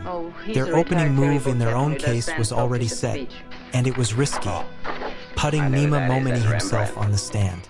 It was a gamble that could either humanize him in the eyes of the jury or seal the verdict against him. The courtroom's energy changed the moment the defense announced their next witness. It wasn't unexpected. Rumors had circulated since the trial began, but hearing it confirmed still drew a subtle ripple through the gallery. Nima Momeni would testify in his own defense. He rose from the defense table, buttoned his jacket, and walked to the stand. The clerk swore him in. He sat down, straightened his tie, and for the first time in the trial, looked directly at the jury. His attorney began softly, almost conversationally, asking about his background, where he was from, how long he'd lived in the Bay Area, his work in tech, his relationship with his sister, his friends. It was biography, but also groundwork, a way of making him more than just the man in the prosecution's map. Then they moved to Bob Lee. Nima spoke of him as someone he'd known through mutual circles, someone he'd respected, someone whose relationship with his sister had concerned him at times. He didn't frame it as hostility, more as protectiveness. April 3rd, he said, had been an ordinary night at first. He described the gathering in the apartment, the drinks, the conversation. But there was a moment, he said, when something shifted. Words were exchanged, nothing loud, nothing public, that made him uneasy. He didn't elaborate in detail, but he made sure the jury heard the undercurrent. Concern for his sister's safety and well-being. Leaving with Bob, he said, wasn't about confrontation. It was about talking privately, away from the apartment. Then came Main Street. Nima's voice slowed. He described parking, stepping out, words turning sharper. Bob, he said, made a movement, quick, sudden. Nima claimed he didn't remember deciding to use the knife, only that it was in his hand and then it wasn't. He insisted there was no plan, no premeditation. It happened in seconds, he told them. I didn't think. I reacted. The defense let the silence hang before moving on. They asked about what he did after. He said he panicked. He left. He didn't call 911 because he didn't think clearly. He was scared. It was a portrait of a man claiming to be caught in a tragic instant, not a calculated killer. When the prosecutor stood for cross-examination, the tone changed instantly. The questions came tight and fast. You left the scene without calling for help? Yes. You threw the knife away? Yes. You didn't go to the police that night? No. Then they pressed on the movement he claimed Bob made. You never mentioned this to detectives in your first interview, did you?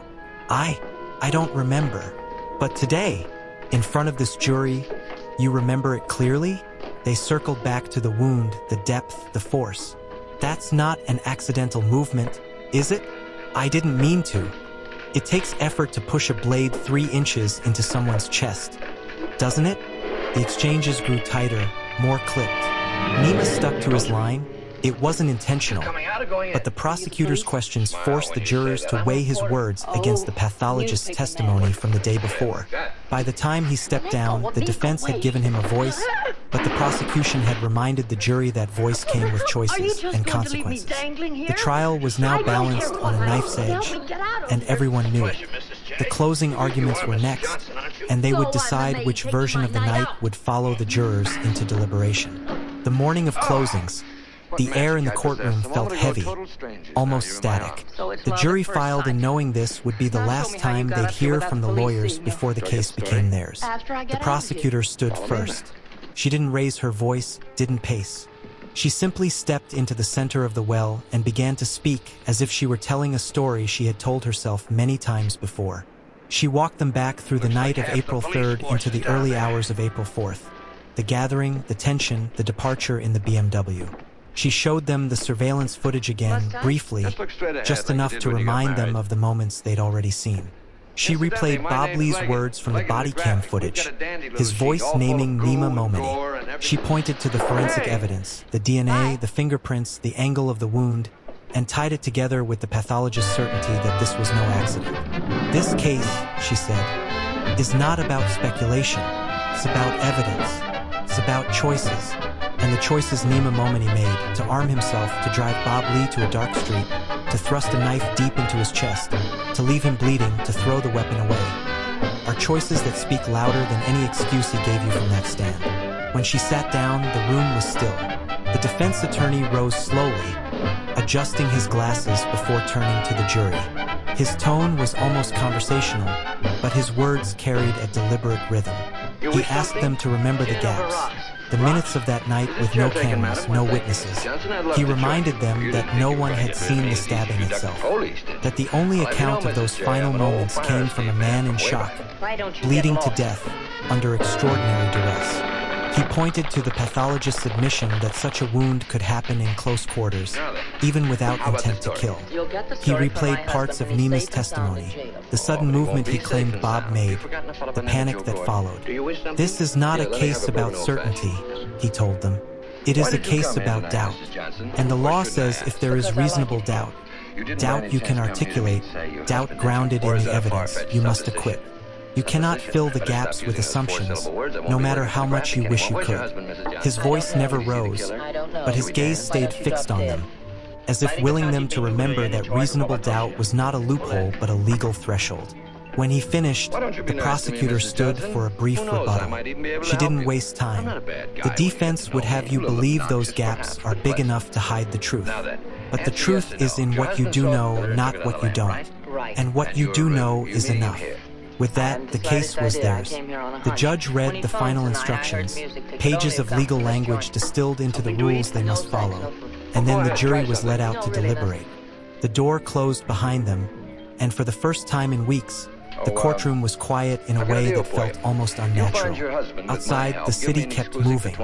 Inside, 12 people began the slow, careful work of deciding which version of that night would become the one history remembered. The jury room was smaller than the jurors expected, its walls lined with law books and a single whiteboard. They sat around a long table, some with their notebooks open, others with arms crossed, their faces unreadable.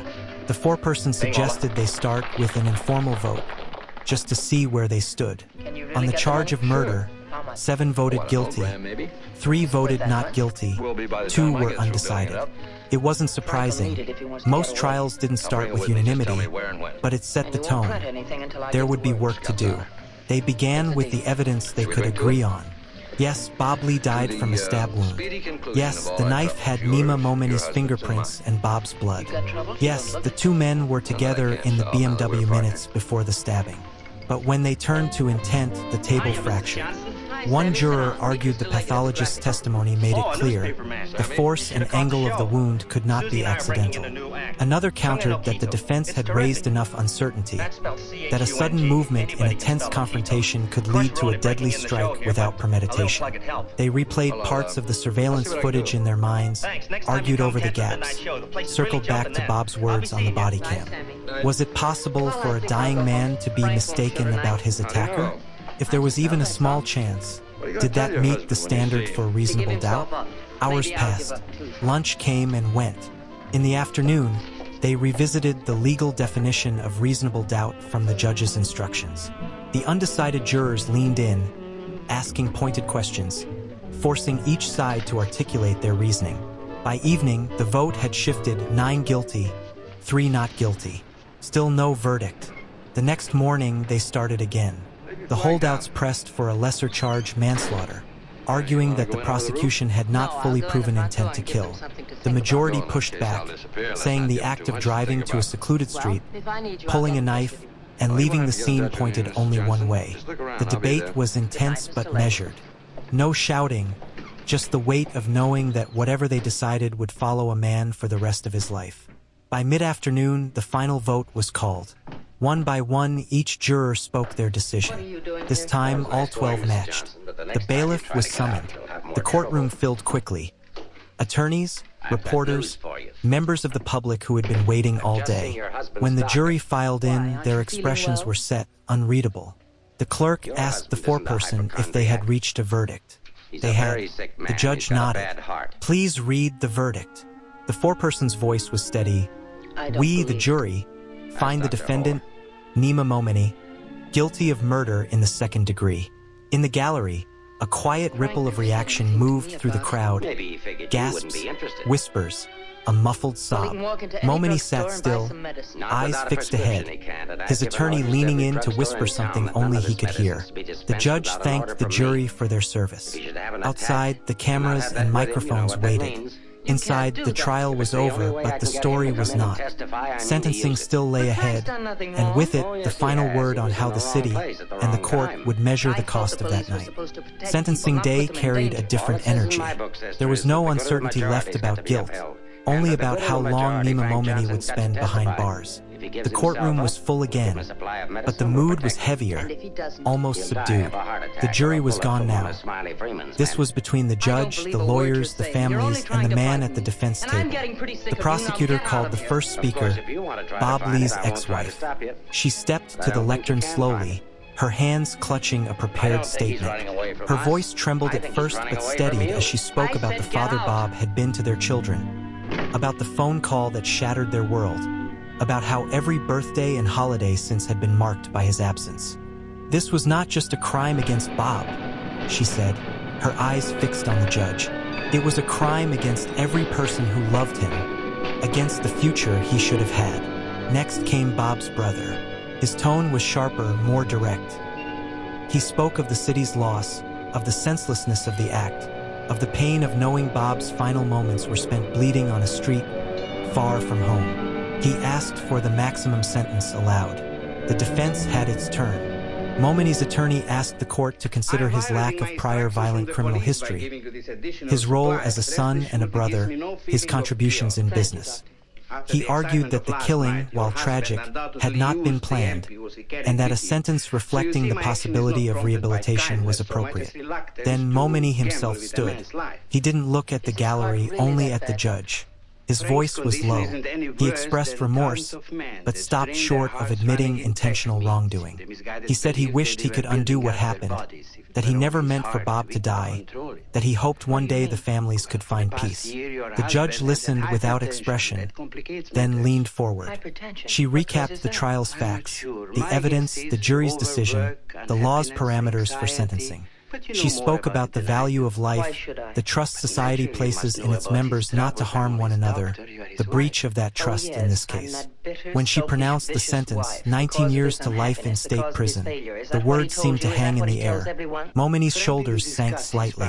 His sister closed her eyes. On the other side of the aisle, Bob's family gripped each other's hands. The bailiff stepped forward. Momeni was led away, shackles clinking softly on the courtroom floor. He didn't look back. Outside, reporters relayed the sentence live. Some framed it as justice, others as too lenient, still others as a tragedy on all sides. Inside, the benches slowly emptied, the sound of footsteps echoing in a space that had, for weeks, been filled with voices, arguments, and the weight of a life cut short. The trial was over, but for the people who had sat in that room day after day, the echoes would take far longer to fade. The day after the sentencing, San Francisco woke to headlines that stretched from the Chronicle to tech blogs halfway around the world. For some, the verdict felt like closure, the justice system doing its job, the right man convicted, the right sentence delivered. For others, it was a grim reminder that even in the heart of the city's most powerful industry, violence could cut through the optimism like fog over the bay. In coffee shops along Market Street, the talk wasn't just about Nima Momeni or Bob Lee, but about the city's trajectory. The case had become shorthand for everything people feared San Francisco was becoming. A place where wealth and desperation coexisted in tighter and tighter quarters, where the line between success and sudden ruin felt paper-thin. Within the tech community, the conversations were quieter but no less charged. Bob Lee had been one of them, a builder, a connector, a man who saw possibility in code and networks. His death wasn't just a crime. It was a rupture in the narrative the industry liked to tell about itself. Some founders spoke about safety, about how they no longer walked alone at night, even in neighborhoods they'd once called home. Others saw the killing as a symptom of deeper fractures, the way the city's housing crisis, drug epidemic, and economic stratification had eroded the sense of shared space. Politicians weighed in. The mayor called it a tragedy that reminds us of the urgency to address violence in all its forms. Critics countered that statements weren't enough, that the case had exposed gaps in policing, in community trust, and how the city balanced its global image with its local reality. For the people who had sat in the courtroom, though the city's debates felt distant, the trial had been about two men, one night, and the irreversible damage that followed. The noise outside couldn't change the fact that a family had lost a son, a father, a brother, and another family had watched one of their own disappear behind prison walls. Still, San Francisco moved. The ferries ran. The cable cars clanged. The fog rolled in from the Pacific and curled between the buildings as if nothing had happened. But for those who had lived through the case, the city would never look quite the same. Because now, the story of Bob Lee's last night was woven into the fabric of its streets. A caution, a reminder, and, for some, a wound that would not close. The verdict hadn't even cooled before the national media pounced. Cable networks ran side-by-side footage. Bob Lee speaking at conferences, grinning with colleagues, contrasted with courtroom sketches of Nima Momeni, listening to the jury foreperson, read the word guilty. For days, the killing was framed as more than a crime. It was a cultural marker. Opinion columns debated what it said about the state of American cities, about the fragility of the so-called innovation class, about how violence ignored the boundaries that wealth and technology tried to draw. In New York, financial papers ran think pieces on whether San Francisco's tech golden age was over, pointing to Lee's death as symbolic of a city where the dream had curdled. In Austin and Miami, boosters of their own growing tech hubs cited the case as proof that their cities were safer bets for entrepreneurs fleeing the Bay Area. Among the global tech diaspora, the conversations were more personal. In WhatsApp groups and private Slack channels, friends who'd shared late-night hackathons and startup launches with Lee traded stories. Some public, some too raw to post anywhere. They remembered him not just as a founder or executive, but as a man who called to check in when he heard you were having a rough week, who introduced you to people without expecting anything in return. At the same time, there was discomfort.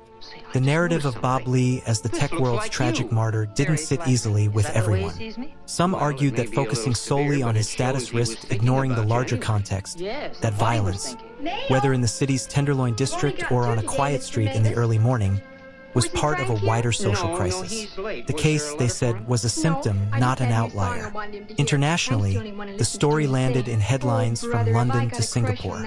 In cities where San Francisco had long been idealized as the cradle of the digital future, the coverage carried a sense of disillusionment. The gleaming image of Silicon Valley, brilliant minds solving the world's problems, now sat alongside the image of one of those minds dying on a darkened street. And in the quieter corners of the internet, the conversation turned inward. Was the culture of speed, competition, and relentless networking that defined the tech scene also leaving its people more exposed? Not just to burnout and isolation, but to the kind of personal conflicts that could spiral into tragedy. Bob Lee's death didn't answer those questions, but it had forced them into the open, and in the weeks after the verdict, it seemed like everyone, from politicians to programmers, had an opinion about what it all meant and what San Francisco might become next. Before he became a headline, Bob Lee was a builder. He arrived in the Bay Area in the early 2000s, drawn by the same gravitational pull that brought thousands of ambitious coders west. The promise that if you were smart enough, relentless enough, you could shape the future from behind a laptop screen. He had the restless energy of someone who saw the world not as it was, but as it could be, an instinct that, in Silicon Valley, was currency.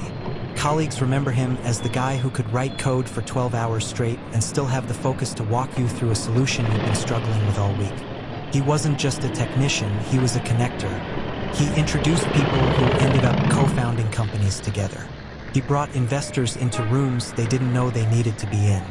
By the time he joined Square, the payment company that would later become Block, he had already earned a reputation for shipping fast, solving problems, and pushing boundaries. At Square, he helped build the Android app then went on to lead other high-profile projects. The work was demanding, but it wasn't just a job. It was part of a vision to make digital transactions seamless, accessible, and global. That kind of momentum attracted more than just professional contacts. Lee's world became a web of tech founders, venture capitalists, product managers, and early adopters, people whose friendships were as much about shared ambition as shared history. It was in these circles that his path eventually crossed with Nima Momeni, and through her brother Nima. At first, the connections were loose, mutual acquaintances, overlapping social events. San Francisco's tech-adjacent scene blurred the lines between professional, social, and personal life, and Lee was a familiar presence in that blur. By the time the pandemic hit, Lee had moved on from Square, taken on new projects, invested in startups, and shifted his base to Miami. But he returned to San Francisco often, part nostalgia, part necessity. Deals still happened here, introductions still mattered here, and for someone like Lee, staying plugged in was second nature. It was one of those returns that set the clock ticking toward the night in April 2023. He was in the city to meet friends, attend gatherings, and keep the threads of his network tight. Those threads would eventually knot in ways no one could have predicted. In an apartment high above the streets, in a car heading toward the waterfront, on a patch of pavement where the city's tech dream and its darker reality collided. And while the trial had focused on minutes, who stood where, who said what, the truth was that the story had been years in the making, shaped by the people Lee met, the trust he placed, and the city he kept coming back to even when he no longer called it home. Nima Momeni's life, on paper, read like a condensed version of the immigrant success story. Born in Iran, he moved to the United States as a teenager, part of a family looking for stability and opportunity. By the time he settled in the Bay Area, he'd already absorbed the city's ambient promise. That if you worked hard enough, branded yourself well enough, you could reinvent who you were. He studied technology and business, taking courses that spanned networking, computer support, and eventually project management. His early career was a patchwork, IT consulting gigs, small tech service contracts, freelance work that kept him in and out of the offices of startups trying to get their footing. It wasn't the kind of trajectory that made headlines, but in certain circles, it built a reputation. Competent, available, well-connected enough to get the call when someone's network crashed or a system migration went sideways. Momeni leaned into that reputation. He launched his own small IT support business, creating sleek marketing materials, emphasizing speed and discretion.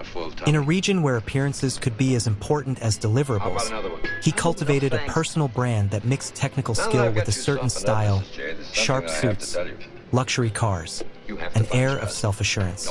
Friends described him as charming, sometimes intensely so, but also quick to bristle if he felt slighted.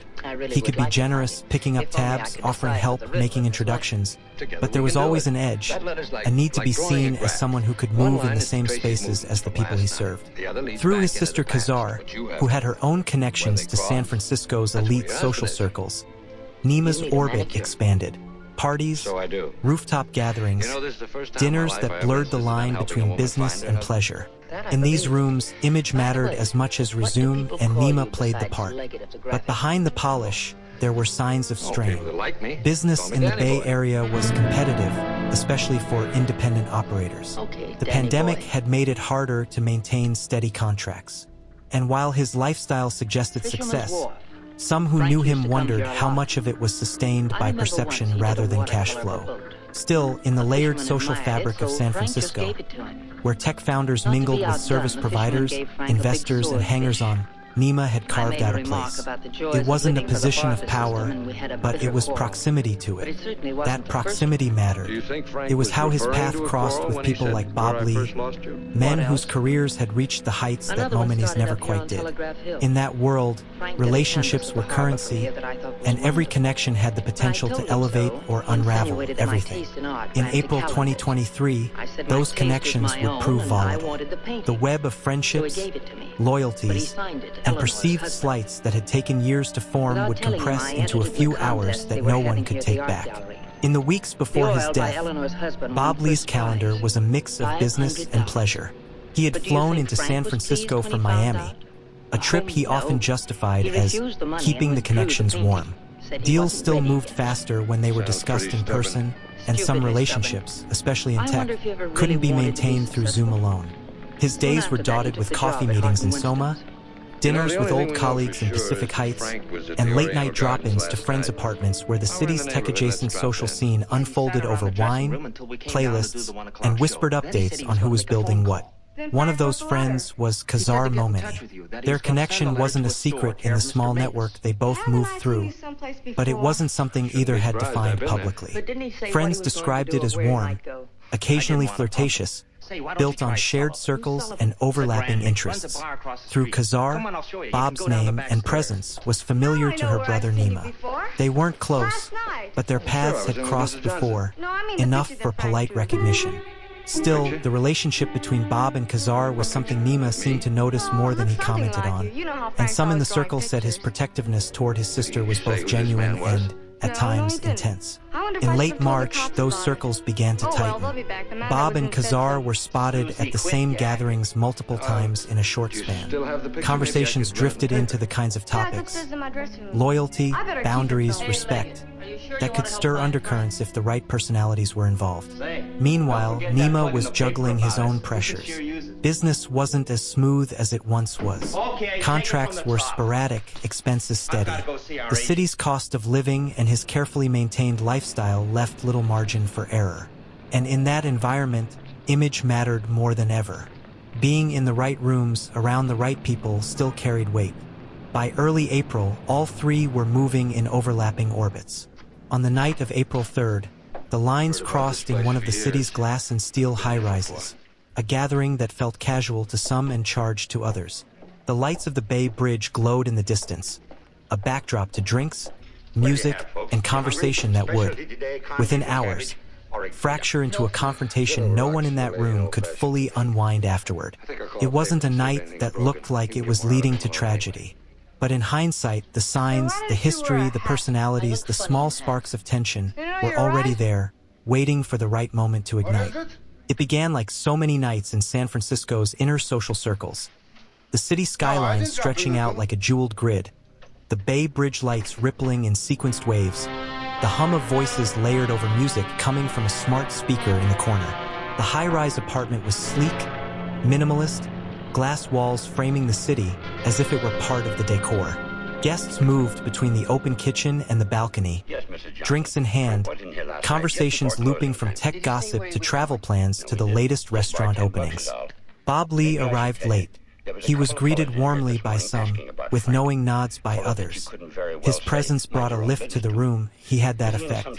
But there was also a sense that a few people noticed who he was talking to most. Nima Momeni was dressed elegantly, smiling easily, leaning in to speak over the music. They weren't isolating themselves, but the rhythm of their exchanges was visible to anyone paying attention. Nima Momeni was among those paying attention. He didn't hover, but he didn't entirely relax, either. People later recalled seeing him near the kitchen island, drink in hand, scanning the room with the look of someone listening for a conversation just out of earshot. The hours moved in a blur of laughter, phone scrolling, and half-finished drinks. But somewhere between the second and third hour, the atmosphere shifted just slightly. Those who caught it described a conversation between Nima and Khazar, low-voiced and serious. Bob was nearby, close enough to notice but not close enough to join. Shortly after, Bob and Nima left together. It wasn't abrupt. They didn't storm out. But the departure drew attention because it was unexpected. Outside, the air was cool, the streets quieter than they'd been earlier in the evening. They got into Nima's BMW. Sleek, dark, the interior smelling faintly of cologne and leather. The drive began smoothly, the city lights sliding by in refracted blurs. The route they took, east toward the waterfront, was mostly empty at that hour, a mix of industrial buildings and stretches of darkness broken by the occasional street lamp. At some point, the car slowed, then stopped on Main Street. This part of the timeline was pieced together later from surveillance footage, GPS data, and witness accounts. The two men stepped out. The wind off the bay carried a bite. The streets nearly silent except for the low hum of the bridge overhead. What was said in those moments, no one alive could recount in full. But voices rose, and then, in a movement lasting seconds, the knife came out. A single thrust to the left chest. Bob staggered, his breath catching. Nima stepped back, the blade now slick in his hand. In the seconds that followed, decisions hardened into action. Nima leaving, the knife discarded, Bob trying to move, then collapsing near the curb. Passing car saw him, slowed, then drove on. It would take minutes before help arrived. By then, the wound had done its work. The city slept on, the fog beginning to roll in from the west. Somewhere in the early hours, the last ferry horn sounded across the water. And on Main Street, under the pale wash of a single streetlight, the night had already become a crime scene. The call to 911 came just after 2:30 a.m. The dispatcher's voice was calm, practiced, as the caller described a man down on Main Street, bleeding heavily. Within minutes, the wail of sirens began to cut through the quiet streets, bouncing off the glass and steel of the Embarcadero. 2 patrol units arrived first, headlights sweeping across the sidewalk to reveal Bob Lee crumpled near the curb, one hand pressed weakly to his side. Blood darkened the front of his shirt, pooling beneath him. Body camera footage later showed the first officer kneeling beside him, voice urgent but steady. "What's your name?" Lee's answer was strained, each word pulled out with effort. When the officer asked who had done this, the name came, Nima Momeni. It was a crucial moment, a statement made while Lee was still conscious, still fighting. In legal terms, it would later be framed as a dying declaration, a piece of testimony delivered in the shadow of death. Paramedics arrived seconds later, cutting away clothing, pressing gauze to the wound, starting 4 lines. The radio chatter was clipped and fast. Transport requested, trauma center alerted, police units canvassing the area. One officer peeled away from the group to start the first sweep. The street was quiet, littered only with wind-blown debris. A few hundred feet away, they spotted a small object near the base of a retaining wall, the handle of a kitchen knife. It was bagged immediately, tagged, and logged as potential evidence. Within the hour, detectives from the homicide unit were on scene. They began pulling surveillance feeds from nearby buildings, marking the positions of every camera that might have caught the BMW's arrival or departure. The footage was grainy in places, but enough to show 2 figures exiting the car, moving briefly in the frame, then one returning alone. At the hospital, surgeons worked frantically. The blade had pierced deep, severing the left ventricle of Lee's heart. The damage was catastrophic. By the time dawn pushed pale light over the Bay Bridge, Bob Lee was gone. News of his death began to ripple outward, first in quiet phone calls, then in the rapid bursts of messages that lit up phones across the city. In the tech world, the shock was immediate. In the police department, the name he had spoken before losing consciousness narrowed their focus. By mid-morning, the hunt for Nima Momeni had begun in earnest. Detectives were building a timeline, calling in witnesses, and following a digital trail that would eventually lead them not just to his location, but to a motive tangled in personal history. By late morning, the homicide team had split into 2 parallel tracks. One combing through physical evidence, the other building the human map, who Bob Lee had been with, where he had gone, and who had reason to harm him. The surveillance footage was their first anchor. It showed Lee and Momeni together earlier in the night, first at the high-rise apartment, then entering the BMW. GPS pings from the car's onboard system, paired with traffic camera captures, traced their route east toward the waterfront. The final stationary point, Main Street, was now a known crime scene. Detectives reached out to everyone in that high-rise gathering. Most accounts matched. Lee had spent time with Kazar Momeni that evening. Nima had been present, watching, occasionally joining conversations but keeping his sister within his line of sight. No one described overt hostility, but a few noticed what they called a shift in his demeanor before he and Lee left together. Phone records deepened the picture.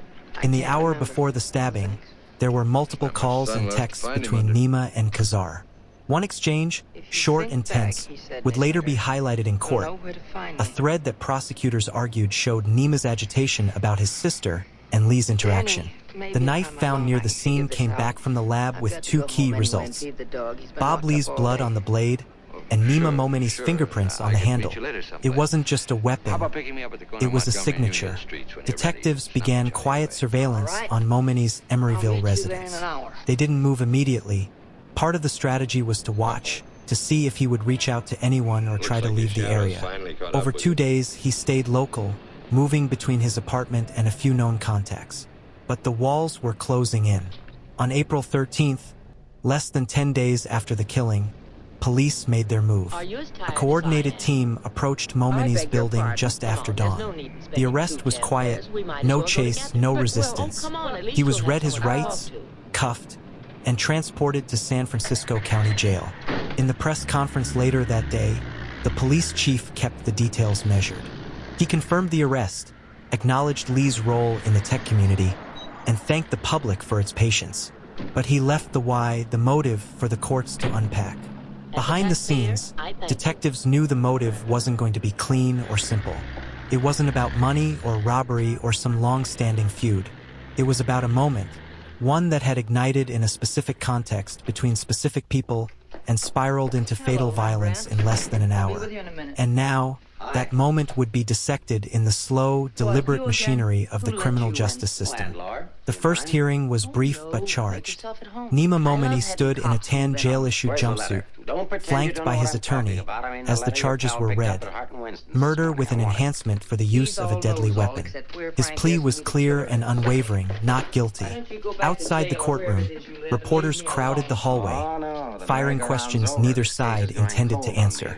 But the real action in those early months wasn't in front of cameras. It was in the filings, motions, and strategic leaks that shaped the narrative before the trial even began. The prosecution moved quickly to secure the physical evidence, the knife, the surveillance footage, the phone records, into the court's record. They also flagged Bob Lee's dying declaration, made to the first officer on scene, as a key piece of their case. In California law, such a statement carried a weight most other hearsay couldn't match. The defense countered with motions to suppress. They argued the surveillance footage was too grainy to conclusively identify the figures. They questioned the chain of custody for the knife, suggesting the possibility of contamination. And they hinted, without fully committing, that Bob Lee's death might have been the result of an unplanned confrontation that escalated too quickly, not premeditated murder. Meanwhile, bits of the case began to slip into the public sphere. A leaked police report detailed the text exchange between Kazar Momeni and her brother shortly before the stabbing. A series of messages that prosecutors would later frame as the emotional trigger. In the tech community, the story took on a life of its own. Some framed Nima as a man driven to a tragic overreaction. Others saw the case as an example of ego, possessiveness, and poor impulse control ending in deadly violence. The fact that Bob Lee was a high-profile figure only amplified the debate. By summer, the court had set a trial date.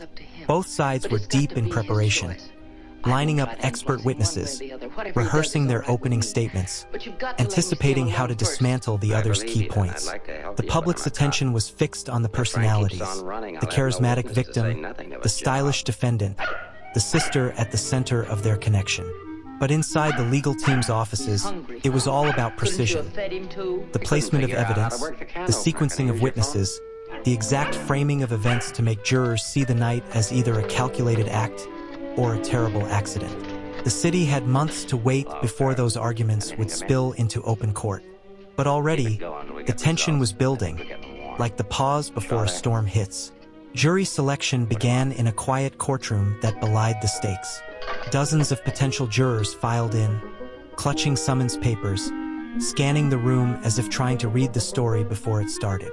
The process was deliberate. Prosecutors asked about their views on violent crime, whether they believed eyewitness testimony carried more weight than physical evidence. The defense probed for opinions on the tech industry, on high-profile defendants, on whether someone could make a terrible mistake without intending harm. Some prospective jurors were excused quickly for scheduling conflicts, for prior knowledge of the case, or for answers that suggested a mind already made up.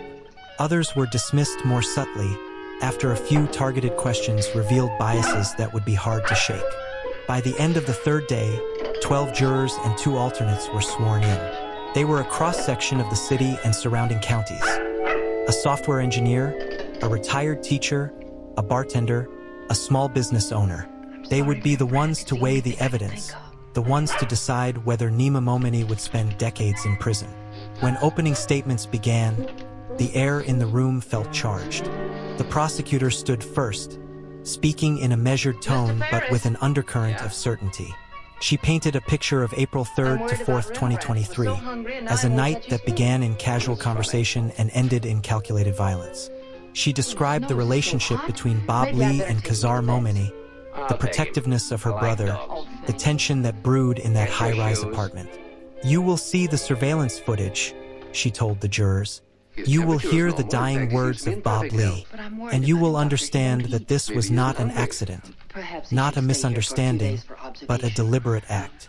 When she sat down, the defense rose, buttoning his jacket slowly, making deliberate eye contact with the jury before speaking.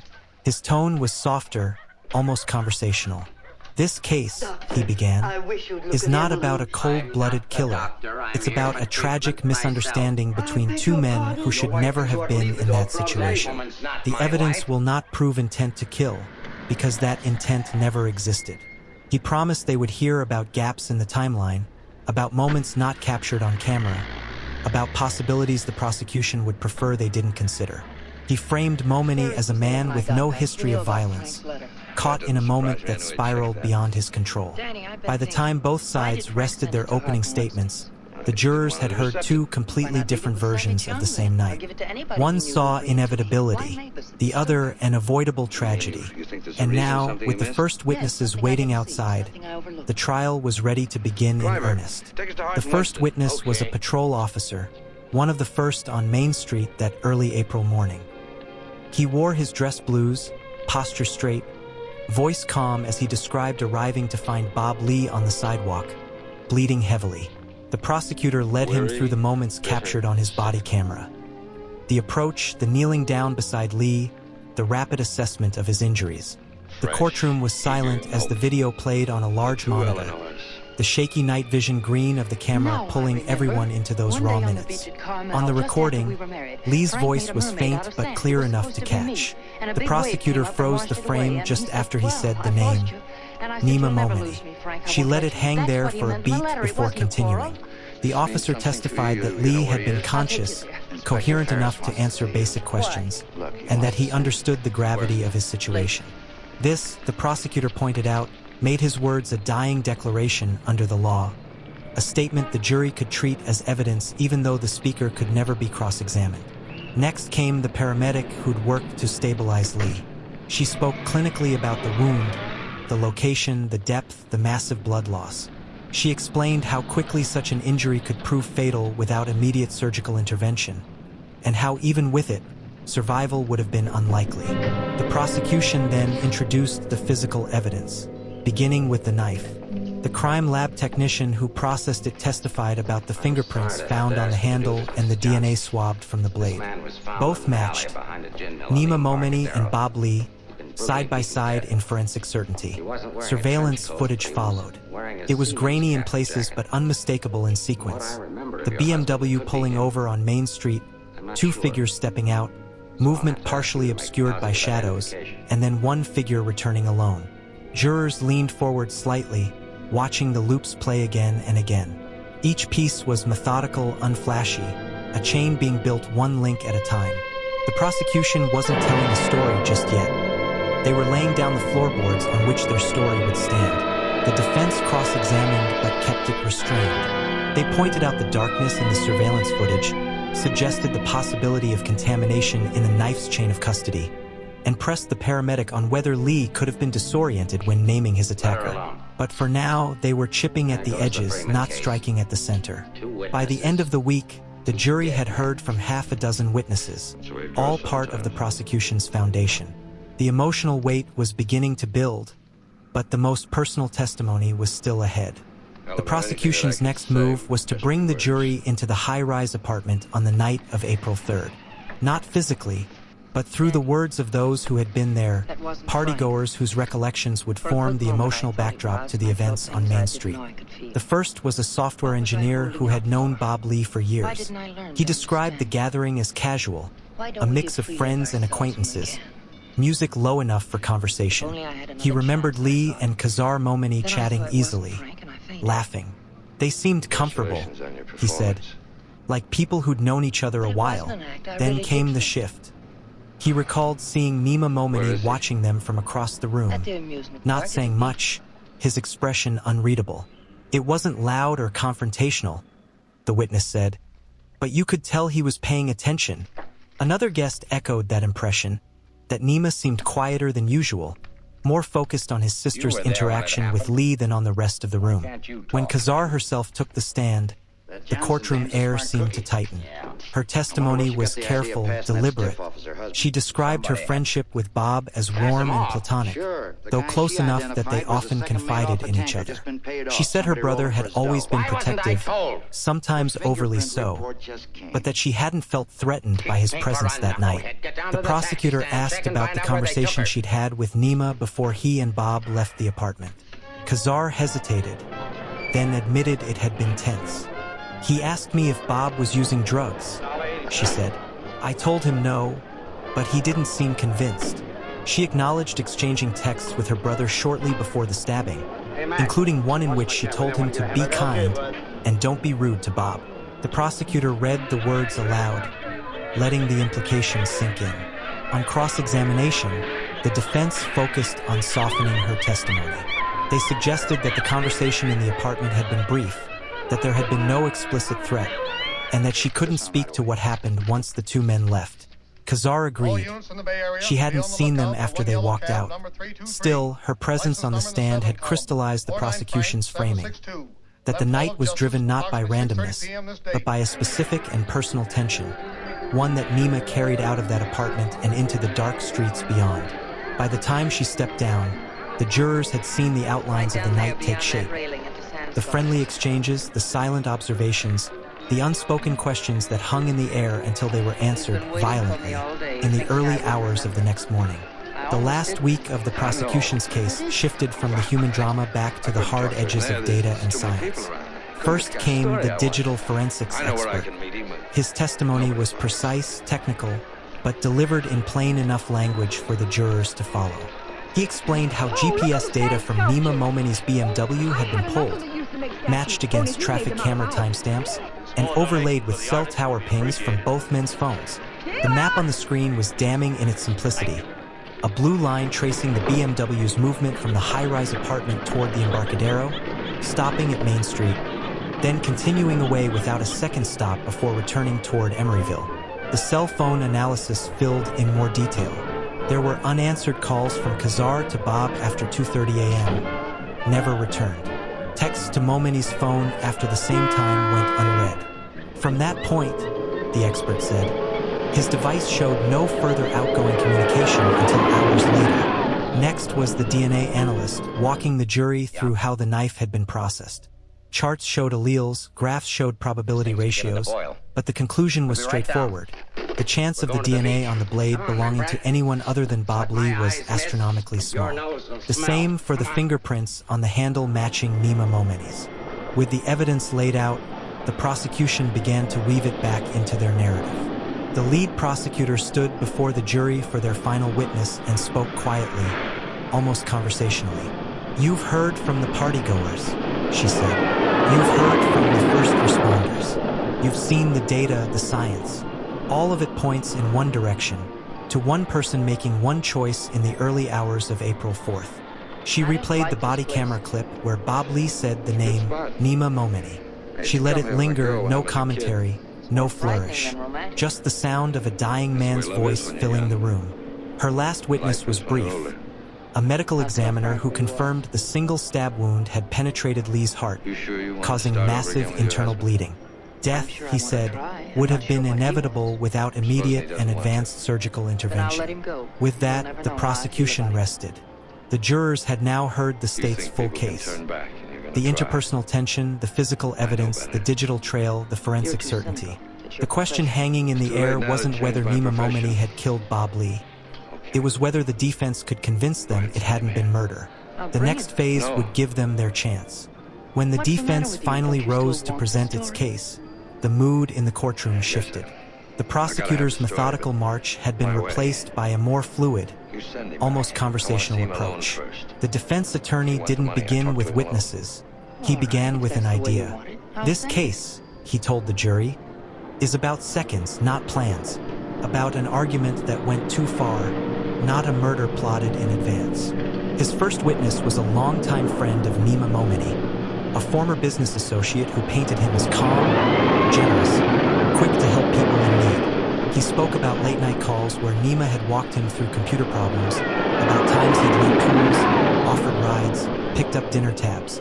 The point was clear: to show the jury a man defined by care and reliability, not violence. Next came a character witness from the local Persian-American community, someone who described Momeni's role in organizing cultural events, his loyalty to family, and his deep protectiveness toward his sister. It was this protectiveness, the witness suggested, that explained his heightened emotions that night. Not malice, but concern. Then came the most critical witness in the defense's strategy, a use-of-force expert. He testified about human reaction under perceived threat, how arguments can spiral, and how a single impulsive act can occur without conscious planning. He suggested that if Momeni believed Lee had disrespected or endangered his sister, whether that belief was accurate or not, his reaction could have been immediate and uncalculated. The defense also tried to chip away at the prosecution's digital evidence. They pointed out that GPS and surveillance footage didn't show the moment of the stabbing with absolute clarity. The defense attorney reminded the jury that the knife was a kitchen knife, not a weapon brought for the purpose of killing, he said, implying it could have been grabbed in the heat of the moment. In cross-examination, the prosecution pressed the defense witnesses hard, asking whether protectiveness excused lethal violence, and whether a man who drove a victim to a dark street before stabbing him could truly be acting without forethought. By the end of the defense's case, their narrative was set. This was a confrontation born of personal emotion, a tragic overreaction, not a calculated execution. It was a framing that would matter immensely in deliberations, because if the jury believed it, the conviction could shift from murder to a lesser charge, dramatically reducing the sentence. By the time closing arguments began, the courtroom felt smaller, more compressed. Weeks of testimony had narrowed to a single day where the two competing narratives would be laid bare one last time. The prosecution went first. The lead prosecutor stood before the jury, her voice steady but charged with urgency. She began with Bob Lee's final words, "Nima Momeni," played once more from the body camera footage. She let it hang in the silence before speaking. This was not an accident. This was not a misunderstanding. This was a man who took another man to a dark, empty street and stabbed him straight through the heart. She walked the jury back through the evidence. The tension in the high-rise, the text messages from Kazar urging her brother to be kind, the deliberate drive toward the Embarcadero, the single wound aimed with precision. "That's not random," she said. "That's intent." She addressed the defense's theory directly. "You've been told this was heat of the moment, but where's the evidence of that? The drive took minutes. The location was chosen. And the weapon? It wasn't there on the sidewalk. It came from somewhere. That's forethought." When she sat down, the defense attorney rose slowly, unbuttoning his jacket. His tone was softer, almost intimate, as if speaking directly to each juror. "You have heard about tension. You have heard about protectiveness. What you have not heard is proof beyond a reasonable doubt, that Nima Momeni planned to kill Bob Lee." He pointed to the gaps in the surveillance footage, the darkness that obscured the exact moment of the stabbing. He reminded the jury that the knife was a kitchen knife, not a weapon designed for attack. "If this was planned," he said, "it was the most impulsive plan in history." He leaned into the human element. Families are complicated. Emotions run high. You've all been in situations where you reacted too quickly, said something you wish you could take back. This was one of those moments, with a tragic outcome, yes, but not murder. Both sides knew the weight of the decision they'd left with the jury. The prosecution's case had been about inevitability. The defense's case had been about possibility. And the verdict would hinge on which frame the jurors believed when they walked into deliberation. The judge gave instructions, the jury filed out, and the courtroom settled into the uneasy quiet that always follows the final words. The jury room was smaller than most imagined, its long table cluttered with binders, notepads, and styrofoam coffee cups. For hours, the voices inside stayed low but firm, the 12 jurors moving between evidence binders, replayed clips, and handwritten notes. They began with the obvious, the facts neither side had disputed. Bob Lee had died from a single stab wound. Nima Momeni had been with him moments before. The knife bore both their traces. From there, the lines blurred into interpretation. Some jurors leaned heavily on Lee's dying words, others on the route the BMW had taken. A few were troubled by the lack of direct footage of the stabbing itself. They debated the meaning of intent, whether premeditation required minutes or merely seconds. By the end of the first day, no verdict. On the second, the mood shifted. Jurors began to reframe the timeline, the departure from the party, the private drive, the dark street. For some, those steps felt deliberate. For others, they could still be explained as coincidence or poor judgment. On the morning of the third day, a note was sent to the judge. They had reached a verdict. The courtroom filled quickly. Reporters took their usual spots. Family members on both sides sat stiff and silent. When the jury filed in, no one looked at the defendant. The clerk read the decision aloud. Guilty of second-degree murder. A ripple moved through the gallery. Muffled gasps, a quiet sob. Momeni sat motionless, jaw tight, eyes fixed forward. Behind him, his sister Kazar pressed a tissue to her face. For the prosecution, it was a partial victory. First-degree murder would have carried a harsher sentence, but the conviction still meant years, possibly decades, in prison. For the defense, it was the outcome they had both feared and prepared for. The judge set the sentencing date. The jurors were thanked, released back to their lives. And in that moment, the long public unraveling of a night in April 2023 was over, at least in the courtroom. Outside, the city was already moving on. But for those inside, the echoes would linger. The grainy footage, the sound of Lee's voice naming his attacker, the stark reality that a few minutes in the dark had altered countless lives forever. Sentencing day arrived months later, the air in the courtroom thick with a different kind of tension. Less about uncertainty, more about closure, or at least the closest thing the justice system could offer. Bob Lee's family sat in the front row, hands clasped, their faces marked by the kind of grief that time can soften but never erase. Across the aisle, Nima Momeni's relatives gathered, their own expressions a mix of defiance and quiet sorrow. Before the judge pronounced the sentence, both sides had their turn to speak. Bob's younger brother stepped to the podium first. His voice wavered but never broke as he described the hole left in their family. Birthdays without calls, empty chairs at holidays, the surreal shock of losing someone who had seemed larger than life. We grew up believing in possibilities, he said. Bob carried that with him. Now all that's left is what was taken. Kazar Momeni was next. Her words were not about the night itself. She skirted the specifics, but about the brother she knew. She spoke of his loyalty, his humor, the way he'd carried their family through hard times. I can't reconcile the man I know with what happened, she said, but I will always love him. When it was his turn, Nima Momeni stood and faced the judge. His statement was brief. He expressed regret for Lee's death, but stopped short of admitting intentional harm. I wish that night had gone differently, he said, and I wish I could take it back. The judge's voice was steady as she read the sentence. 19 years to life in state prison. She acknowledged the jury's finding of second-degree murder and noted the aggravating factor of using a deadly weapon. This was not an act without consequence, she said.